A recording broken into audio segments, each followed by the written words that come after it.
এই পিচ্চি, তোমার নাম কি? বাসা কই তোমার? এভাবে কান্না কেন করছো এখানে? বৃষ্টির মধ্যে এখানে না ভিজে বাসায় চলে যাও। আপনি যান এখান থেকে, আমাকে বিরক্ত করবেন না তো। নদী আর কিছু না বলে বৃষ্টিতে ভিজতে লাগলো।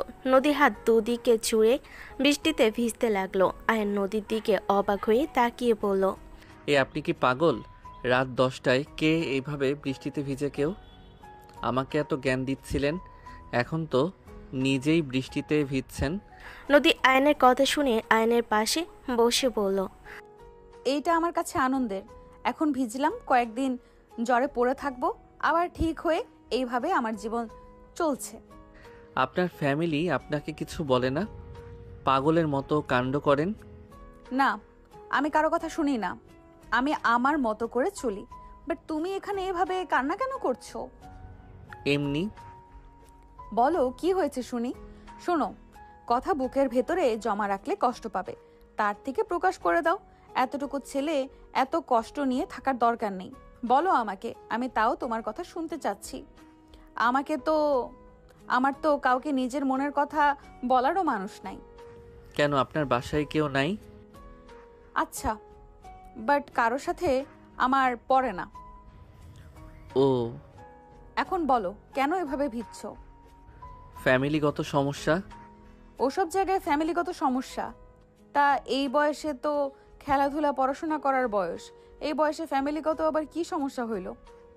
যার দুনিয়াতে মা বাবা থাকে না, তার লাইফে আবার পড়াশোনা খেলাধুলা? ও সরি। মরে যায় নাই, তাহলে? বেঁচে আছে 2জন, কিন্তু গরিবের জীবন। বাবা 2টা বিয়ে করেছে, সৎ ভাই বোন আছে। আমি আমার সাধ্য মতো সৎ মায়ের কাছে সংসার খরচ দেই। তারপরও আমার সৎ মা সবসময় ঝামেলা করে। আব্বু তার বউয়ের কথা শুনে আমার উপরে অত্যাচার চালায়। বাড়ির সব কাজ আমি করি, তারপরেও কারো মন পাই না। 3 দিন পর আমার এসএসসি পরীক্ষার ফর্ম ফিল আপ করা লাগবে। এখন আমার কাজও নাই, কেউ কাজে নিতে চায় না। আব্বুকে কতবার বললাম, কিন্তু সেই উল্টা আমার বই খাতা ছিঁড়ে দিয়ে বলে আমাকে আর পড়াশোনা করা লাগবে না। প্রতিবাদ করছি, সৎ মা আব্বু মেরে ঘাড় ধাক্কা দিয়ে বাসা থেকে বের করে দিয়েছে। কোথায় যাব, কি করব, কিছু বুঝতে পারছি না। তোমার নিজের মা কোথায়? তার নতুন সংসার হয়েছে। তোমার খোঁজ নেয় না? তার হাজব্যান্ড অনেক রাগী আমার জন্য, সেই একবার মাইর খেয়েছিল, যার কারণে আমি আর চাই না। আমি চাই না আমার জন্য তার সংসার জীবনে ঝামেলা হোক। ও, তা এখানে কান্না করলে কি চলবে নাকি? চলো আমার সাথে আমার বাসায়। না, আপনাকে চিনি না, জানি না, আপনার বাসায় কেন যাব? আসো, আমরা ফ্রেন্ড হই। নদী হাত এগিয়ে দিলে আয়ান হাত দিতে গিয়েও দেওয়ার সাহস না পেলে নদী নিজেই জোর করে হাতে হাত মিলালো। নদী বলে ওঠে, ওঠো, আমার বাসায় চলো। না, আমি আপনার বাসায় যাব না। কোন পরিচয় যাব? আমাকে আপনি চেনেন না, আমিও আপনাকে চিনি না। আমাকে একা থাকতে দেন। চলো বিয়ে করে ফেলি। তোমারও আপন বলতে কেউ নেই, আমারও কেউ নেই। আমাকে বিয়ের জন্য চাপ দিচ্ছে। চলো বিয়ে করে নিই। তুমি আমার বাসায় থাকতে পারবে, যত খরচ আছে আমি চালাবো। তুমি তোমার মতো, আমি আমার মতো থাকবো। বিয়ে? হ্যাঁ চলো। নদী আয়ানকে ধরে গাড়ির কাছে নিয়ে গিয়ে গাড়িতে তুলে ড্রাইভিং করতে লাগলো। আয়ান বলে ওঠে, আমার বিয়ের বয়স হয় নাই। ওইটা আমি বুঝে নিব। তুমি আমাকে বিয়ে করলে আরামে থাকবে, পড়াশোনা থেকে শুরু করে সবকিছুর দায়িত্ব আমি নিব। আপনি আমাকে চেনেন না, জানেন না, আমাকে বিয়ে কেন করবেন? তোমার সম্পর্কে তো আমি জানলাম, সেখানে তোমাকে জানা হয়ে গেছে। তুমিও একা, আমিও একা, আমাদের দুঃখ বোঝার মতো কারোর সময় নেই। তাই আমরা একসাথে থাকলে ভালো হবে। আর আমি তোমার বড় দেখে কি বিয়ে করতে না করছো নাকি? না, তা না। আমাকে চেনেন না, এভাবে বিয়ে করবেন? আর আমার বয়স কিন্তু 18 হয় নাই। হ্যাঁ তা তো জানি। এসএসসি দিবে, কত আর হবে? 15 বা 16? ও 16? আচ্ছা, আমার 20। ও আচ্ছা, 4 বছরের বড়। আমার আব্বুর বউয়ের বয়স 20 আর আব্বুর 37। ও আচ্ছা, হুম তাও তো তাদের বিয়ে হয়েছে, আমাদের তো মাত্র 4 বছরের। হুম। নদী আয়ান কথা বলতে লাগলো। নদী ভুয়া জন্ম নিবন্ধন বানানোর জন্য ওর বন্ধুদের সাহায্য নিল। নদী তোয়ালে বের করে বলল, মাথা মুছে নাও। আপনি আগে মুছে নেন, আমার বৃষ্টিতে ভেজার অভ্যাস আছে। আমারও আছে, নাও মুছে নাও পিচ্চি মানুষ। আয়ন নিজের মাথা মুছতে লাগলো, নদীর দিকে এগিয়ে দিল। নদী চুল খুলে দিলে আয়ন অবাক হয়ে তাকালো। নদীর চুলগুলো একদম পায়ের কাছে এসে পড়ল। নদী এক হাত দিয়ে চুল মুছতে লাগলো। আয়ন বলল, মাশাল্লাহ, আপনার চুল অনেক সুন্দর। আমি আপনাকে মুছে দেই, আপনি ড্রাইভ করেন। এভাবে অ্যাক্সিডেন্ট হবে। ধন্যবাদ। আয়ন নদীর চুল আলতো করে মুছে দিতে লাগলো। নদী সোজা ওর বন্ধুর দেওয়া ঠিকানায় চলে গেল। জন্ম নিবন্ধন নিয়ে ওর বন্ধুকে তুলে নিয়ে কাজী অফিসে গিয়ে আয়নকে বিয়ে করে নিল। নদীর বন্ধু বলল, হুট করে এই পিচ্চিকে কেন বিয়ে করলি? তুই তো নাকি জীবনে বিয়ে করবি না। জীবনে বিয়ে তো করা লাগবেই, আর যে প্যারা দিচ্ছে তাই বিয়ে করে নিলাম। তাই বলে তোর থেকে কম বয়সের ছেলেকে বিয়ে করবি? পিচ্চি হলেও যথেষ্ট বুদ্ধি আছে, নিজের মতো করে গড়িয়ে নেওয়া যাবে। আর না থাকতে চাইলে অন্য কারোর সাথে বিয়ে দিয়ে দিব। আমার শুধু নামে বিয়ে করার ছিল, করছি। নদী, বিয়ে কোনো খেলা জিনিস না।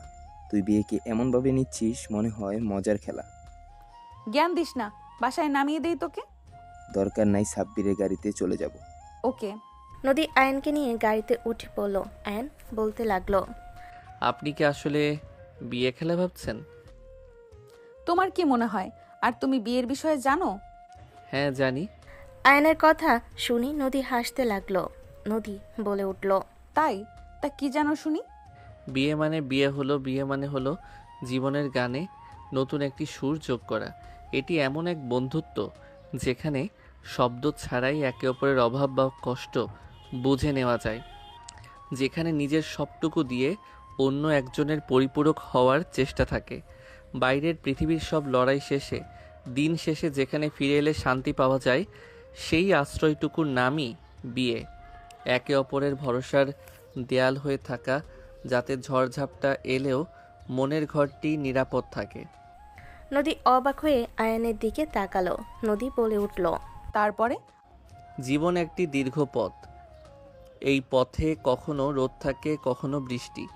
বিয়ে মানে হলো এমন একজন সহযাত্রী পাওয়া যে পিচ্ছিল পথে হাতটা শক্ত করে ধরে রাখবে এবং সাফল্যের দিনে পাশে দাঁড়িয়ে হাসবে। বিয়ে মানে প্রতিদিন নতুন করে একে অপরকে ভালোবাসার সিদ্ধান্ত নেওয়া। এটি নিখুঁত দুইজন মানুষের মিলন নয়, বরং দুজন অসম্পূর্ণ মানুষ যখন একে অপরের ভুলগুলোকে ক্ষমা করে দিয়ে সুন্দর একটি পূর্ণতা তৈরি করে, সেটাই সত্যিকারের বিয়ে। বাবা, এইটুকু ছেলে এত কিছু জানো! আর কি জানো শুনি? বিয়ে মানে নিজের ছোট ছোট ইচ্ছাগুলোকে কখনো বিসর্জন দিয়ে সঙ্গীর মুখে হাসি ফোটানো, আর সেই হাসির মধ্যেই নিজের সুখ খুঁজে পাওয়ার এক অদ্ভুত জাদু। সংক্ষেপে বিয়ে মানে হলো একজনের অস্তিত্বের সাথে অন্যজনের অস্তিত্ব এমনভাবে মিশে যাওয়া, যেখানে আয়নার সামনে দাঁড়ালে নিজের প্রতিচ্ছবির পাশে অন্য কাউকেও দেখা যায়। এটি ভালোবাসার একটি জীবন্ত শিল্প। আয়নের কথা শুনে নদী গাড়ি ঘুরিয়ে বাসার ভিতরে চলে গেল। গাড়ি থামালে নদী বলে উঠল, নামো, অনেক কিছু জানো। আমি 20 বছরের মেয়ে হয়েও এত কিছুই জানি না। সেইটা আপনার ব্যর্থতা। আয়নের কথা শুনে নদী তাকালো। দুজন গাড়ি থেকে নেমে পড়ল। আয়ন নদীর পিছন পিছন যেতে লাগলো। বাসার ভিতর ঢুকতে নদীর আব্বু নদীর গালে সজোরে থাপ্পড় মেরে দিল। নদীর রাগে হাত ধরতে যাবে, সাথে সাথে আয়ন হাত ধরে ফেলল। আয়নের দিকে নদীর রাগী লুক নিয়ে তাকালো। আয়ন বলে ওঠে, উনি গুরুজন কি করছেন? হাত ছাড়ো। তুই এতদিন যা ইচ্ছে করছস সব মেনে নিয়েছি। তুই আমাদের না জানিয়ে বিয়ে কেন করলি? ও, খবর পৌঁছে গেছে? ওকে, পৌঁছে যখন গেছে তখন পরিচিত হয়ে নেন। এটা আমার হাজবেন্ড আয়ান, আর আয়ান এটা আমার সম্মানিত পিতা। আসসালামু আলাইকুম। এই ছেলে, এত ছোট ছেলেকে কেন বিয়ে করছস? ওই তো তোর ছোট ভাইয়ের বয়সের হবে। আতিকের 1 বছরের ছোট। নদীর কথা শুনে বসে থাকা সবাই অবাক হয়ে তাকালো। নদীকে আর কেউ কিছু বলবে, সাথে সাথে নদী আয়নের হাত ধরে চলে গেল। আর সবাই চিল্লাপাল্লা করতে লাগলো। আয়নকে নিয়ে রুমে গেলে নদী বলে উঠল, ওইদিকে ওয়াশরুম। আর আপাতত তুমি চাইলে আমার শার্ট প্যান্ট পরতে পারো। মেয়েদের না, ওই সবই ছেলেদের। লুঙ্গি নাই? আছে, তুমি পরতে পারো নাকি? ওয়েট, আব্বুর আছে, নিয়ে আসি। থাক, নিচে যায়েন না, এমনিতে সবাই বকাঝকা করছে। এটা প্রতিদিনের ব্যাপার। এসব আমার অভ্যাস হয়ে গেছে। আর ওরা খেপসে কেন শুনবে? কেন? ওইদিকে এক ছেলে বসা ছিল, খেয়াল করেছো? ওর সাথে আমার বিয়ে দিতে চাইছে। ওই ছেলে একটা 12 ভাতারি, এক কথায় যাকে বলে। আপনার ফ্যামিলি জানে না? জানলে কি, আমার সৎ মায়ের আদরের ভাতিজা, তাই তার সাথে আমার বিয়ে দিতে উঠে পড়ে লেগেছে। ও আচ্ছা।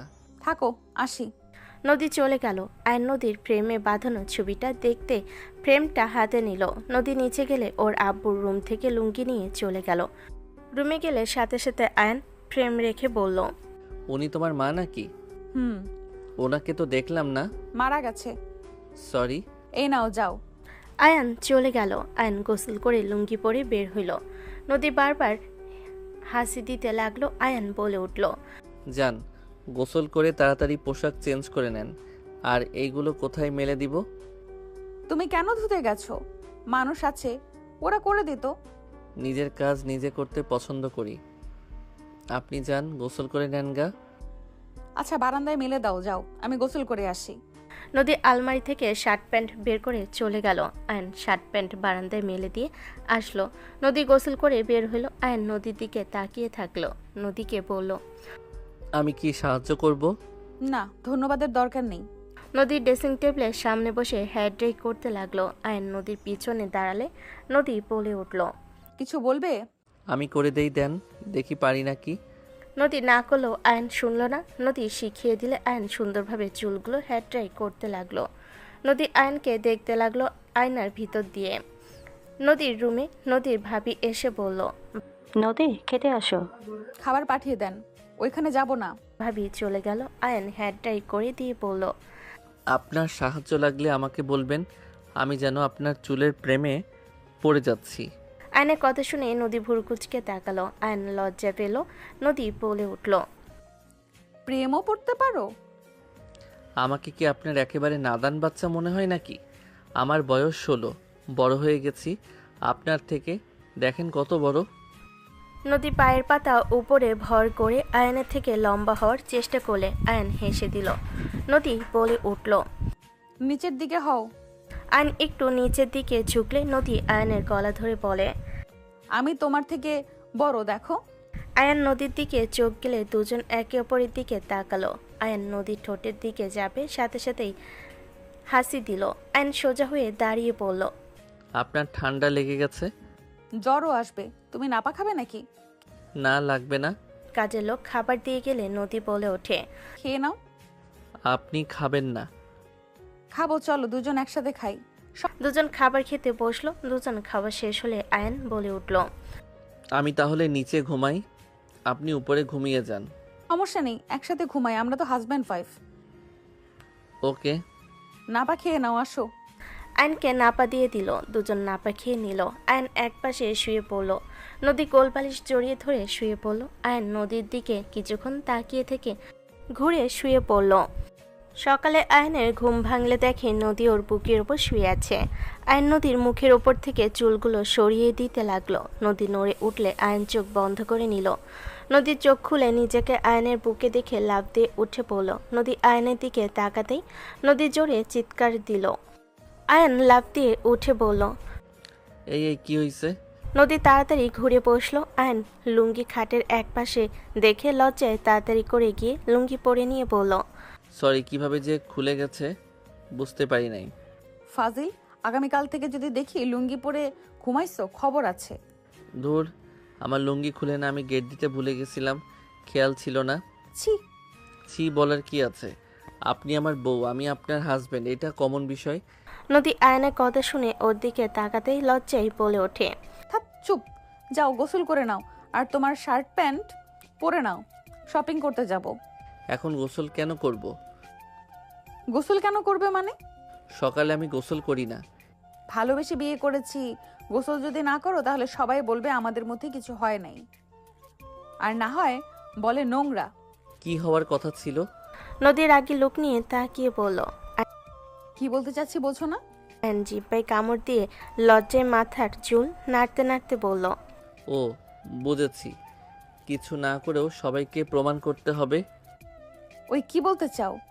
না, মানে কিছু না। আয়ন বারান্দা থেকে শার্ট প্যান্ট নিয়ে ওয়াশরুমে চলে গেল। গোসল করে লুঙ্গি ধুয়ে বারান্দায় মেলে দিয়ে আসলো। নদী চলে গেল। আয়ন খাটে বসে থেকে ভাবতে লাগলো। কি যে করি, মাথা ব্যথা করছে, জ্বর আসছে নাকি? আয়ন কথাগুলো ভাবছিল। নদী ওয়াশরুম থেকে বের হয়ে আসলো। হেয়ার ড্রাই করে আয়নকে নিয়ে নিচে গেল। আয়ন সিঁড়ি থেকে নামতেই সাথে সাথে একজন বলে উঠল। হ্যাঁ আয়ান, কেমন আছো? এখানে কি তুমি? আয়ন আশিকের সাথে হ্যান্ডশেক করে কোলাকুলি করে আয়ন বলে ওঠে। ভালো আছি, তুমি কেমন আছো? আর এখানে তুমি কি করছো? আমিও ভালো আছি, এটাই তো আমার বাসা। আয়ন অবাক হয়ে গেল। নদী স্বপ্ন বলে ওঠে। আশিক, তুই ওকে চিনিস নাকি? হ্যাঁ আম্মু, ও আমার ফ্রেন্ড। যাই হোক, তুমি এখানে কেন? সাহায্য লাগবে নাকি বলো? না, কোনো সাহায্য লাগবে না। তুমি তাহলে নদীর ভাই হও? এই, তুমি আমার আপন নাম ধরে বলছো কেন? তুমি তো ভদ্র ছেলে, বেয়াদবি কেন করছো? উনি আমার বড় বোন। ওই আমার হাজবেন্ড, তাই আমার নাম ধরে ডাকছে। আশিক অবাক হয়ে গেল। আশিক বলে ওঠে। হোয়াট? আপু কি বলো? ও কিন্তু আমার ছোট। আমরা একসাথে ফুটবল খেলছি, আমি ওর সম্পর্কে মোটামুটি জানি। বাট তুমি ওকে কিভাবে বিয়ে করলে? আর আয়ান, তুমি বা আমার আপুকে কেন বিয়ে করছো? কি জন্য আবার বিয়ে করবে? লোভে পড়ে নদীকে ফাঁসিয়ে বিয়ে করেছে। না, এমন হতে পারে না আম্মু। এই ছেলেটা অনেক ভালো। আমি যতটুকু জানি, আমরা কতবার ওকে কত কিছু অফার করছি, ওই কখনোই আমাদের থেকে কিচ্ছু নেয়নি। ওই যথেষ্ট ভদ্র একটা ছেলে। আয়ান, আমার আপুকে তুমি কিভাবে চেনো? ওইটা এক অদ্ভুত কাহিনী আশিক। আমি আসলে জানতাম না উনি তোমার বোন। জানলে কখনোই বিয়ে করতাম না। আমি তোমাকে ছোট করার জন্য বা তোমার সাথে রাগ করে এমন কিছু করি নাই। তুমি দয়া করে আমাকে ভুল বুঝো না। আয়নের কথা শুনে আশিক বলে উঠল। আমি বুঝতে পারছি না কিছু। এটাই যদি কেউ জানে, আমাকে নিয়ে সবাই হাসাহাসি করবে। এমনিতেই আমি তোমার সাথে হেরে গেছি, সেটা নিয়ে সবাই অনেক ধরনের কথা বলছিল। আবার এখন যদি শুনে তুমি আমার বোনের জামাই, তাহলে ব্যাপারটা বুঝতেই পারছো। সবাই বলবে আমি রাগ করে জিদ করে তোমার বোনকে বিয়ে করে তোমাকে শালা বানিয়েছি। কিন্তু এইটা সম্পূর্ণ ভুল। আল্লাহর কসম করে বলছি, আমার তোমার উপরে রাগ হয়েছিল। তুমি অনেক ঝামেলা করেছিলে, বাট আমি ওইসব ভুলে গেছিলাম। আমি সত্যিই জানতাম না নদী তোমার বোন। তোমার বোনকে আমি কখনোই অসম্মান করতে পারি না। আয়নের কথা শুনে পেছন থেকে একজন বলে উঠল। কার বোনকে কে অসম্মান করেছে? আয়ন পিছনে তাকাতেই নোভা বুড়কুচকে তাকালো। আয়ন বলে উঠল। আসসালামু আলাইকুম আপু, কেমন আছেন? ওয়ালাইকুম সালাম। আলহামদুলিল্লাহ ভালো। তুমি কেমন আছো? আলহামদুলিল্লাহ ভালো। নোভা কাছে এসে আয়নকে বলল। এখানে তুমি কোনো প্রয়োজনে আছে কি? কার কাছে এসেছো? আপু, ওই নদী আপুর হাজব্যান্ড। আশিকের কথা শুনে নোভা বিষম খেলো। নোভাকে আয়ন পানি এনে দিলে নোভা পানি খেয়ে বলল। হোয়াট? এইসব কি বলছিস ভাই? ঠিক বলছে। তাহলে আয়ানকে বিয়ে করে নিয়ে এসেছিস? তোর কি কোনো কমন সেন্স আছে? তুই জানিস ও তোর 4 বছরের ছোট। তুই কিভাবে ওকে বিয়ে করলি? আর আয়ান, তুমি আশিকের উপর প্রতিশোধ নিলে নাকি? আমি আমার ভাইকে অনেক বোকাঝোকা করেছিলাম, আর তুমি এমন কাজ কিভাবে করলে? তোমার থেকে এমন কিছু আশা করি নাই। উনি আপনাদের বোন আমি তো জানতাম না। আমি তো শুধু জানি আপনি আশিকের বোন। আপনাকে আমিও তো আমার বোনের মতো করে ভালোবাসি। মিথ্যে বলো না। ওই চিনলে চিনছে, এসব কথা বাদ দাও। আয়ান চলো আমার সাথে। নদী আয়নের হাত ধরে টেবিলের সামনে বসে পড়ল। সবাই আসলো। আশিক নোভা দুজনের দিকে তাকিয়ে থাকলো। আয়ন নিজের ভিতরে গিল্টি ফিল হতে লাগলো। আয়নকে খাবার নাড়াচাড়া করতে দেখে নদী বলে ওঠে। খাওয়া বাদ দিয়ে এইভাবে খাবার নাড়াচাড়া করছো কেন? আয়ন নোভা আশিকের দিকে তাকিয়ে বলল। আমি সত্যিই জানতাম না, আমাকে বিশ্বাস করেন। বাদ দাও, যা হওয়ার হয়েছে। বাট কাউকে বলো না দয়া করে। কেন বলবে না? আমার জামাই আমি মাইকিং করে সবাইকে জানাবো। নদীর কথা শুনে আশিক মাথা নিচু করে খেতে লাগলো। নোভা বলে ওঠে। তুই কি ভালোভাবে কথা বলতে পারিস না? ওই আমাদের ছোট ভাই, ওর সাথে এমন ব্যবহার কিভাবে করতে পারিস তুই? ও ছোট ভাই দেখে কি মাথায় তুলে নাচবো নাকি? নোভা রেগে কিছু বলতে যাবে, সাথে সাথে নোভার হাত ধরে থামিয়ে দিয়ে আশিক বলে। আপু বাদ দাও। আর নদী খেতে লাগলো। খাওয়া শেষ হলে নদী বলে ওঠে। এই চলো। নদী আয়ানের হাত ধরে নিয়ে যেতে লাগলো। নোভা বলে উঠল। গাড়ি নিয়ে যা, বাইকে করে যাস না। আর গেলে চুলগুলো খোপা করে যা, না হলে চাকার সাথে বেঁধে অ্যাক্সিডেন্ট হবে। নদী পাশে একটা কাঠি দেখে তুলে চুল সাথে বেঁধে নিল। দুজন বের হয়ে গেল। আয়ন নদীর পিছনে বসে আছে। নদী বাইক চালাচ্ছে। হুট করে বাইক থামালে আয়ন সোজা নদীর উপরে গিয়ে পড়ল। আয়ন জড়িয়ে ধরতে নদীর বুকের দিকে হাত গেলে আয়ন বলে ওঠে। এত নরম কেন? নদী রেগে তাড়াতাড়ি করে থাপ্পড় মেরে সরিয়ে দিয়ে বলল। ফালতু। আমি কি ইচ্ছে করে ধরছি নাকি? নিজে বাঁচার জন্য তো ধরছি। এইভাবে কে ধরে? পড়ে যাওয়ার ভয়ে যেমন পারছি তেমন ভাবে ধরছি। আর আপনি বা এইভাবে বাইক থামালেন কেন? সামনে তোমার বউ গেল। কি? আমার বউ কই দেখি? আয়ন উকি দিয়ে দেখে একটা কুত্তা। আয়ন বলে উঠল। আরে বাহ, আমার বউ কত কিউট ভাবে আছে। আমার বউ যে এত সুন্দর আগে জানতাম না। হাই নদী বউ। আয়নের কথা শুনে নদী রেগে ফায়ার হয়ে গেল। আয়ন বাইক থেকে নেমে বলল। Bye bye. আয়ন হাসতে হাসতে চলে যেতে নিবে। নদী বলে উঠল। ওই কোথায় যাও? ও ফাজলামি না করে বাইকে ওঠো, আমার কাজ আছে কিন্তু। মারবেন না তো? না, আসো, এটা পরে দেখে নিব, এখন আসো। সত্যি? আরে ধ্যাত, আসবে। আয়ন বাইকের কাছে এসে বাইকে উঠে পড়ল। আয়ন মিটি হাসতে লাগলো। নদী আয়নার ভিতরে দেখতে লাগলো। নদীর আগে গজগজ করতে লাগলো। আয়নকে নিয়ে শপিং মলে চলে গেল। আয়নের প্রথমে শার্ট কিনতে গেল। আয়ন শার্টের দাম দেখে বলল। এখান থেকে এইসব কেনা লাগবে না, ফুটপাতে ভালো চলেন। এত দাম দিয়ে তো আমি কয়েকটা শার্ট কিনতে পারবো। চুপ। নদী আয়নের জন্য এক এক করে শার্ট নিল। আয়ন অবাক হয়ে তাকিয়ে থাকলো। প্যান্ট কিনতে গেল। প্যান্ট মাপ নিয়ে কিনতে লাগলো। শার্ট প্যান্ট কিনে আয়নের হাতে শপিং ব্যাগ দিয়ে দিল। আয়ন নদীর পিছন পিছন যেতে লাগলো।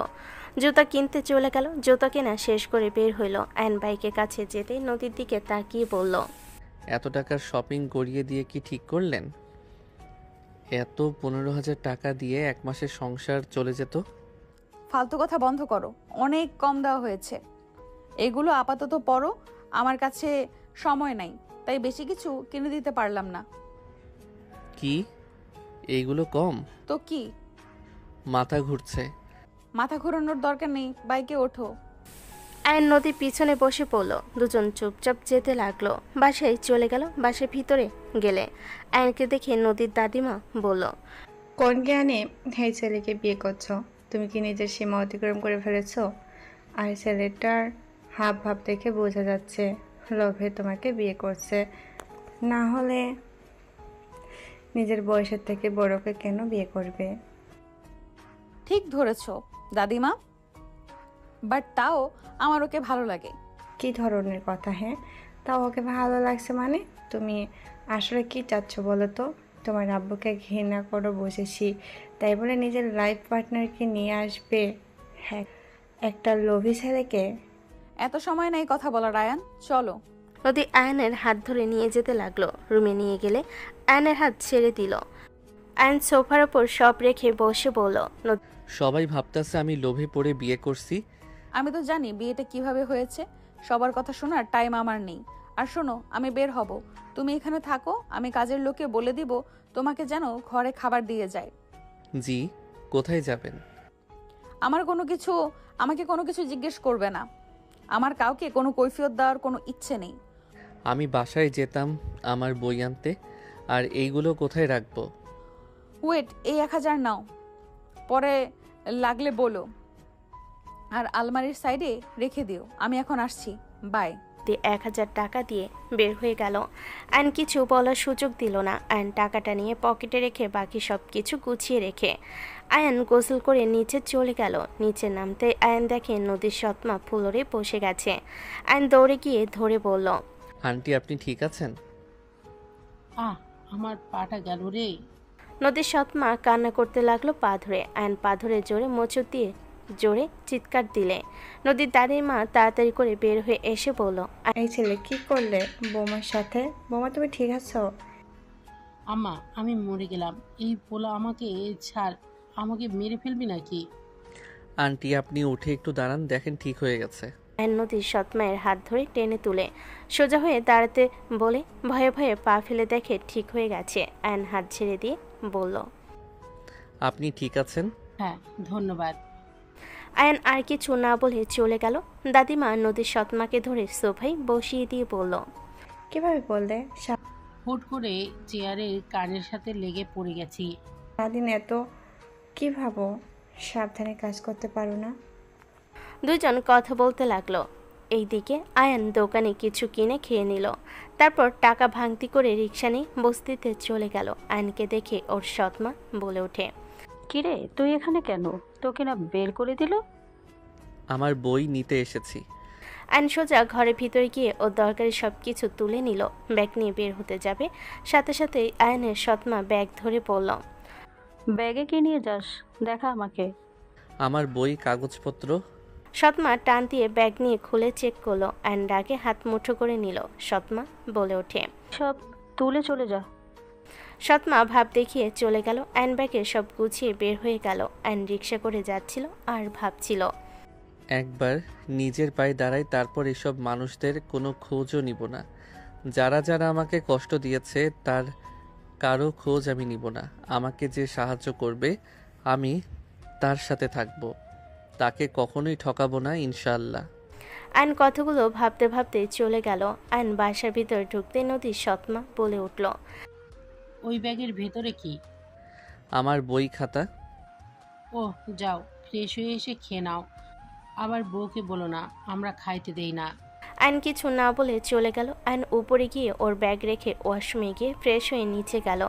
নিচে গিয়ে খাবার খেয়ে উপরে এসে ঘুমিয়ে গেল। সন্ধ্যার দিকে ঘুম ভাঙলে উঠে ফ্রেশ হয়ে নিচে চলে গেল।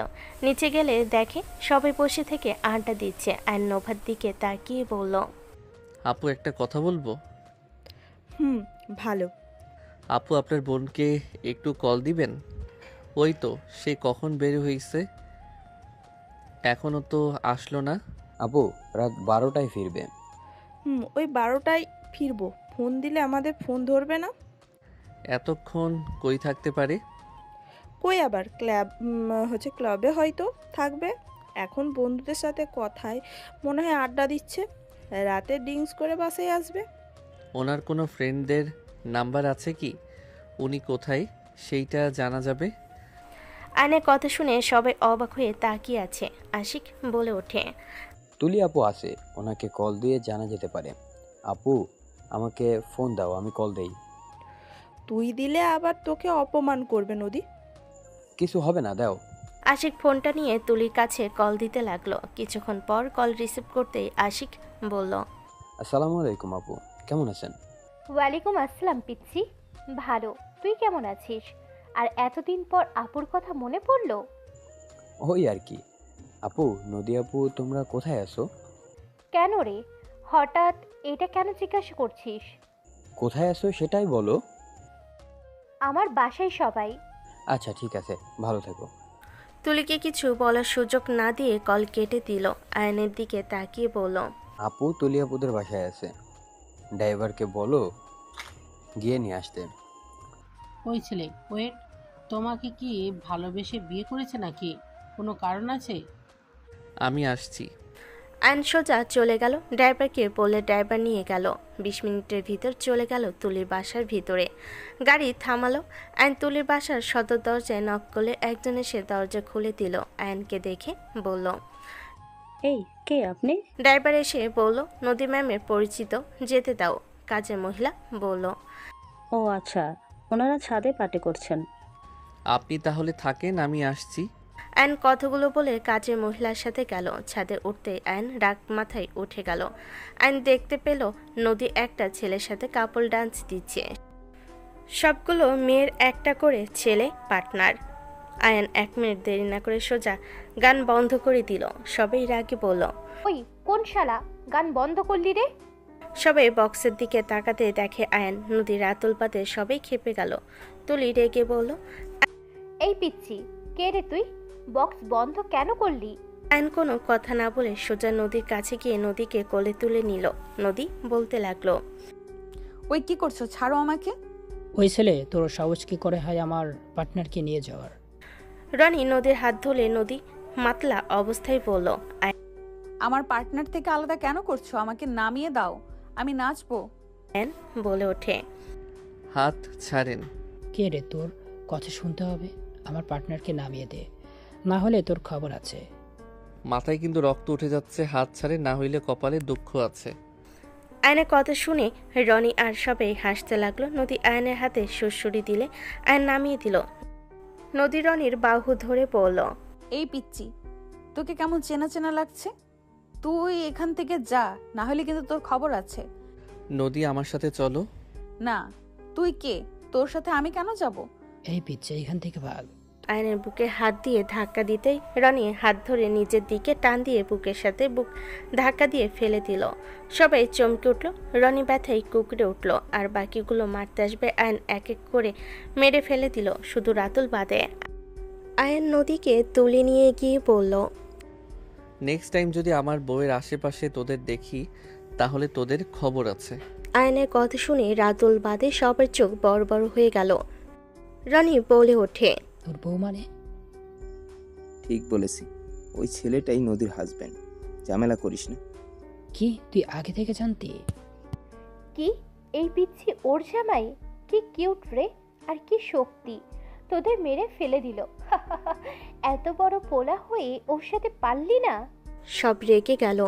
নদী আয়নের দিকে তাকিয়ে গাল ধরে পড়ল, তুই কত কিউট, তুই আমার বর। আয়ন কোনো কথা না শুনে নদীকে নিয়ে নিচে চলে গেল। নদীকে গাড়িতে বসিয়ে দিল। নিচে বসলে ড্রাইভার গাড়ি চালাতে লাগলো। নদী আয়নের সাথে পাগলামি করতে লাগলো। আয়নের ঠোঁটে আঙ্গুল দিয়ে বলতে লাগলো, তোর ঠোঁটগুলো একটু খাই, কত সুন্দর সফট। ড্রাইভার মিটিমিটি হাসতে লাগলো। আয়নের রাগ হতে লাগলো। আয়ন নদীর মুখ সরিয়ে রাখলো। আয়নের ঠোঁটের কাছে যেতে দিল না। 20 মিনিটের মধ্যে বাসায় চলে গেল। আয়ন নদীকে নিয়ে বাসার ভিতরে ঢুকলো। নদী কান্না করতে করতে বলতে লাগলো, ইউ পচা, আমাকে ঠোঁট খেতে দাও নাই, তুমি অনেক পচা। নদীর কথায় আয়ন তাড়াতাড়ি মুখ চেপে ধরলো। নোভা এসে বলল, এভাবে নিয়ে আসলে কেন? আন্টি, একটু লেবুর রস দিবেন, আর করলা থাকলে সেটার জুস বানিয়ে দেন তো। কাজের মহিলা চলে গেল। আয়ন নদীকে সোফায় বসিয়ে দিল। নদী উল্টাপাল্টা কথা বলতে নিলে নদীর সৎমা বলে ওঠে, আয়ান, জুস দিয়ে কি করবে? নদীকে নিয়ে রুমে যাও। ওনাকে খাওয়াবো। নদী আয়নের কথা শুনে ঠোঁটে আঙ্গুল দিয়ে বলে, এইটা দিলে হবে, আমি জুস খাবো না। নদীর পাগলামি দেখে নদীর আব্বু উঠে চলে গেল। আয়ন মুখ বন্ধ করে রেখে দিল। নদী সরিয়ে দেওয়ার চেষ্টা করতে লাগলো। কাজের লোক জুস নিয়ে আসলে আয়ন করলা জুস নিয়ে নদীকে টেনে বেসিনের সামনে নিয়ে গিয়ে জোর করে খাওয়াই দিল। নদী বমি করতে লাগলো। বমি করতে করতে পড়ে যেতে নিলে আয়ন কোলে তুলে নিল। নদীর আগে গলা চেপে ধরে বলে, আমাকে তিতা খাওয়ালি কেন? আমি তোকে মেরে ফেলবো। নোভা নদীর হাত ধরে সরিয়ে দিতে লাগলো। আয়ন বলে ওঠে, আপু, ছাড়েন। ওকে নামিয়ে দাও, না হলে গোলা চেপে মেরে ফেলবো। কিছু করবে না। আয়ান ঘাড় দিয়ে নদীর হাত চেপে ধরে যেতে লাগলো। নদী অন্য হাত দিয়ে মারতে মারতে বলল, আমার হাত ছাড়ো, না হলে মেরে ফেলবো।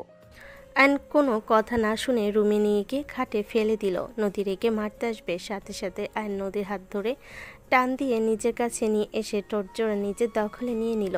নদীর চোখ বড় বড় হয়ে গেল। নদী আয়নকে টান দিয়ে নিচে ফেলে দিল। আয়ন কিছু বলার আগে নদী আয়নের উপর ঝাঁপিয়ে পড়ল। আয়ন বাধা দিতে চাইলো, পরে ভাবলো, দূর, বাধা কেন দিব? আমার বউ, আমি আদর করব, এইটাই তো স্বাভাবিক।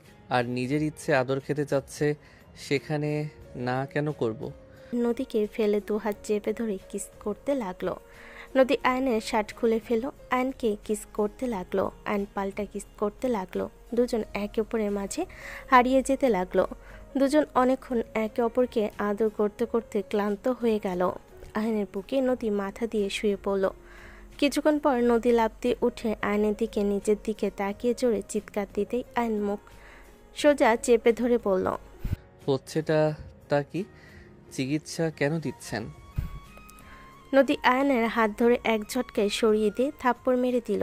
আয়ন গালে হাত দিয়ে কান্না কান্না চোখে তাকিয়ে বলল, থাপ্পড় মারলেন কেন? তুই আমার সুযোগ কিভাবে নিতে পারলি? তোকে বলছি আমরা শুধু বিয়ের নামে থাকবো, তোর যা খরচ আমি চালাবো, শুধু হাজব্যান্ড হয়ে থাকবি। সেখানে তুই আমার সাথে কিভাবে করতে পারলি? আয়ন নদীর কথা শুনে থাপ্পড় মেরে দিল। নদীর আগে আয়নের দিকে তাকিয়ে বলল, আমাকে তুই থাপ্পড় মারলি, ফকিনীর বাচ্চা? নদী কথাটা বলে আয়নের চুল ধরে মারতে লাগলো। আয়ন থামানোর চেষ্টা করতে লাগলো। নদীকে ধাক্কা মেরে সরিয়ে দিয়ে আয়ন বলে উঠল, আমি আপনার সাথে এইসব নিজের ইচ্ছে করছি নাকি আপনি আমাকে নিজের কাছে টেনে নিয়েছেন? আপনি মেয়ে মানুষ হয়ে আমাকে টেনে নিবেন আর আমি চুপ করে বসে থাকবো নাকি? কুত্তার বাচ্চা, আমি নেশার ঘুরেছিলাম তাই বলে তুই আমার সুযোগ নিবি? নিয়েছি, বেশ করছি। আমার বউ, আমি 100 বার সুযোগ নিব। বিয়ে কি হিজড়ার মতো বসে থাকার জন্য করছি নাকি? হোয়াট? তুই কি বললি? আয়ন নদীর কথায় কোনো উত্তর না দিয়ে আলমারি থেকে শার্ট প্যান্ট বের করে ওয়াশরুমে চলে গেল। নদী বিছানার চাদরে রক্ত দেখে মাথায় হাত দিয়ে বলল, নদী, কুত্তার বাচ্চা একটা, ওকে বিশ্বাস করা আমার ভুল হয়েছে। বস্তির পোলাপান এসব ছাড়া আর কি জানবে? এইটুকু ছেলে না সব কিছু জানে, ফালতু কোথাকার। আমি ভেবেছিলাম কি, আর বের হয়েছে কি? এর আগে ফুলদানি ছুঁড়ে মারল। আয়ন গোসল করে বের হইলে নদী রেগে বলল, কুত্তা, আমি তোকে খুন করে ফেলবো, তুই এখান থেকে বের হয়ে যা। চলে যাচ্ছি। আপনার মতো মেয়ের সাথে থাকার কোনো ইচ্ছে আমার নাই। যেখানে আমি বিয়ে করলাম অথচ আমার স্পর্শ করার অধিকার নাই, কিন্তু পরপুরুষ ঠিকই তাকে স্পর্শ করতে পারবে। কি বলতে চাচ্ছি? পরপুরুষ স্পর্শ করছে মানে? কি ঢং শুরু করছে!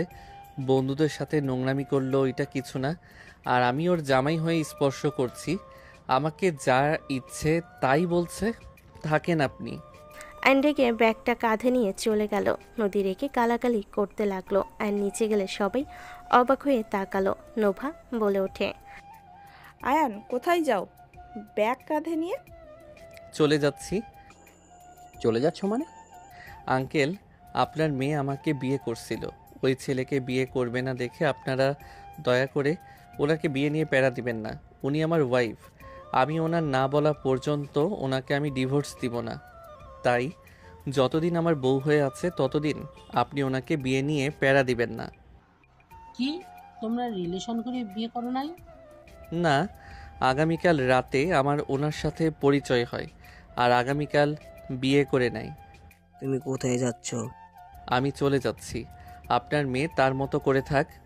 আইন কথাগুলো বলে চলে যেতে নিল। নদী উপরে জামা কাপড় পরে উপর থেকে বলল, চলে যা ফকিন্নির বাচ্চা একটা, তাড়াতাড়ি এই বাড়ি ছাড়, না হইলে আমি তোকে খুন করব। নদীর কথা শুনে সবে অবাক হয়ে গেল। নদী রেখে রুমে চলে গেল। আইন সদর দরজার বাইরে পা রাখবে তখনই নদীর আব্বু বলল, দাঁড়াও। আইন নদীর আব্বুর কথা শুনে পা বাহিরে রাখতে আবার পিছিয়ে নিল। আয়ান পিছনের দিকে ঘুরে তাকালো। নদীর সৎমা বলে ওঠে, চলে যাচ্ছে, যেতে দাও, আবার আটকাচ্ছ কেন? তুমি আমার সাথে আসো। আমাকে বলছেন? হ্যাঁ, আসো আমার সাথে, তারপর মন চাইলে চলে যাও। আব্বু কি বলে একবার শুনে যাও। আইন নোভার কথা শুনে নদীর আব্বুর সাথে চলে গেল। আইনকে নিয়ে ঘরে গেলে আইনকে দরজা লাগিয়ে দিতে বলে। আইন দরজা লাগিয়ে দিয়ে বলল, নদীর মারবেন নাকি আঙ্কেল? আব্বু আইনের কথা শুনে আইনের কাছে আসতে লাগলো। আইন ভয়ে কয়েকবার পিছিয়ে গেল। নদীর আব্বু খুব কাছে আসলে আইন চোখ বন্ধ করে নিল। সাথে সাথে নদীর আব্বু আয়নের হাত ধরে বলল, বাবা, আমার মেয়েকে ছেড়ে চলে যাও না। নদীর আব্বুর কথা শুনে আইন চমকে উঠল। আইন চোখ খুলে দেখে নদীর আব্বুর চোখে পানি টলমল করছে। নদীর আব্বু আয়ানকে বলল, এই প্রথম আমি দেখলাম নদীকে তুমি এভাবে ওর ফ্যানদের থেকে নিয়ে এসেছো। ওকে কেউ আনতে পারে না। আমার মেয়েটা একদম বেপরোয়া হয়ে গেছে। আমার বিশ্বাস তুমি একমাত্র যে ওকে ঠিক করতে পারবে। নদীর আব্বুর কথা শুনে আয়ন অবাক হয়ে বলল, আমি? হ্যাঁ, তুমি। আপনার মেয়ে আমাকে দেখতে পারছে না। ওই আমাকে অনেক অপমান করছে। আমি এখানে থাকবো না। আমি ওর হয়ে তোমার কাছ থেকে ক্ষমা চাচ্ছি। তুমি ওর হাজবেন্ড। তুমি এত তাড়াতাড়ি নিজের বউয়ের কথা শুনে চলে যাবে? বিয়ের একদিনে চলে যাবে? এত তাড়াতাড়ি হার মেনে নেবে?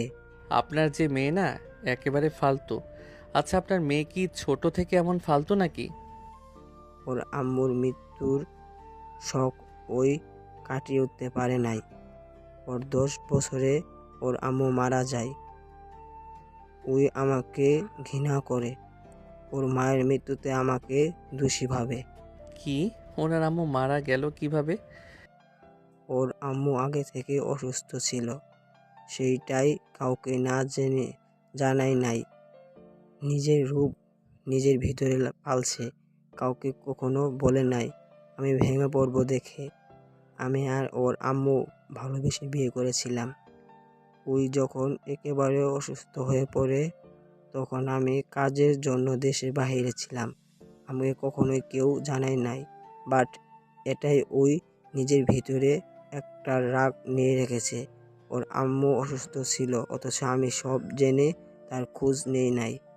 এই মন ভাব নিয়ে আমার উপরে ঘৃণা সৃষ্টি হয়েছে।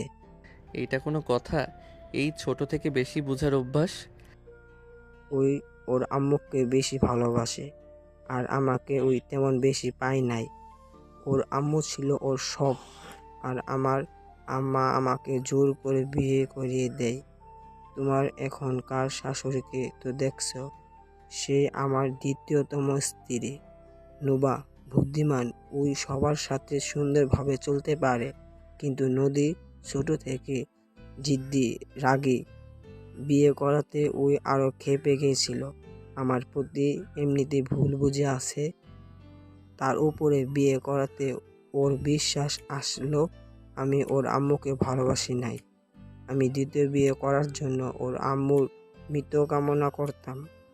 আজব মাইয়া। বাবা, ওকে ভুল বুঝো না। বাবা, এই বাসার সবাই নদীকে অপছন্দ করে। আমি চাইলেও ওকে কিছু বলতে পারি না। ওই দিন দিন বেপরোয়া হয়ে যাচ্ছে। আগে শাসন করলে আরো বিগড়ে যেত, যার কারণে এখন মান সম্মানের ভয়ে আর কিছু বলি না। বাবা, তুমি আমার মেয়েকে ভালো যদি করে দিতে পারো, তুমি যা চাইবে আমি তাই দিব। তোমার পায়ে ধরি, আমি আমার মেয়েকে তুমি ভালো করে দাও। নদীর আপু পা ধরে কান্না করতে যাবে আয়ন তাড়াতাড়ি করে হাত ধরে বলল, আঙ্কেল এসব কি করছেন? আমি আপনার ছেলের বয়সের। বাবা রে, আমার বিশ্বাস তুমি আমার মেয়েকে ভালো করে দিতে পারবে। দয়া করে এই অসহায় বাবার কথাটাই রাখো। আপনার মেয়ে আমাকে ঘৃণা করে। আমি জানি না কেন ঘৃণা করছে, বাট তুমি ওর তো হাসবেন্ড, তুমি চাইলে ওকে ঠিক করতে পারবে। আমার মেয়ের ভালোবাসা অভাব আছে।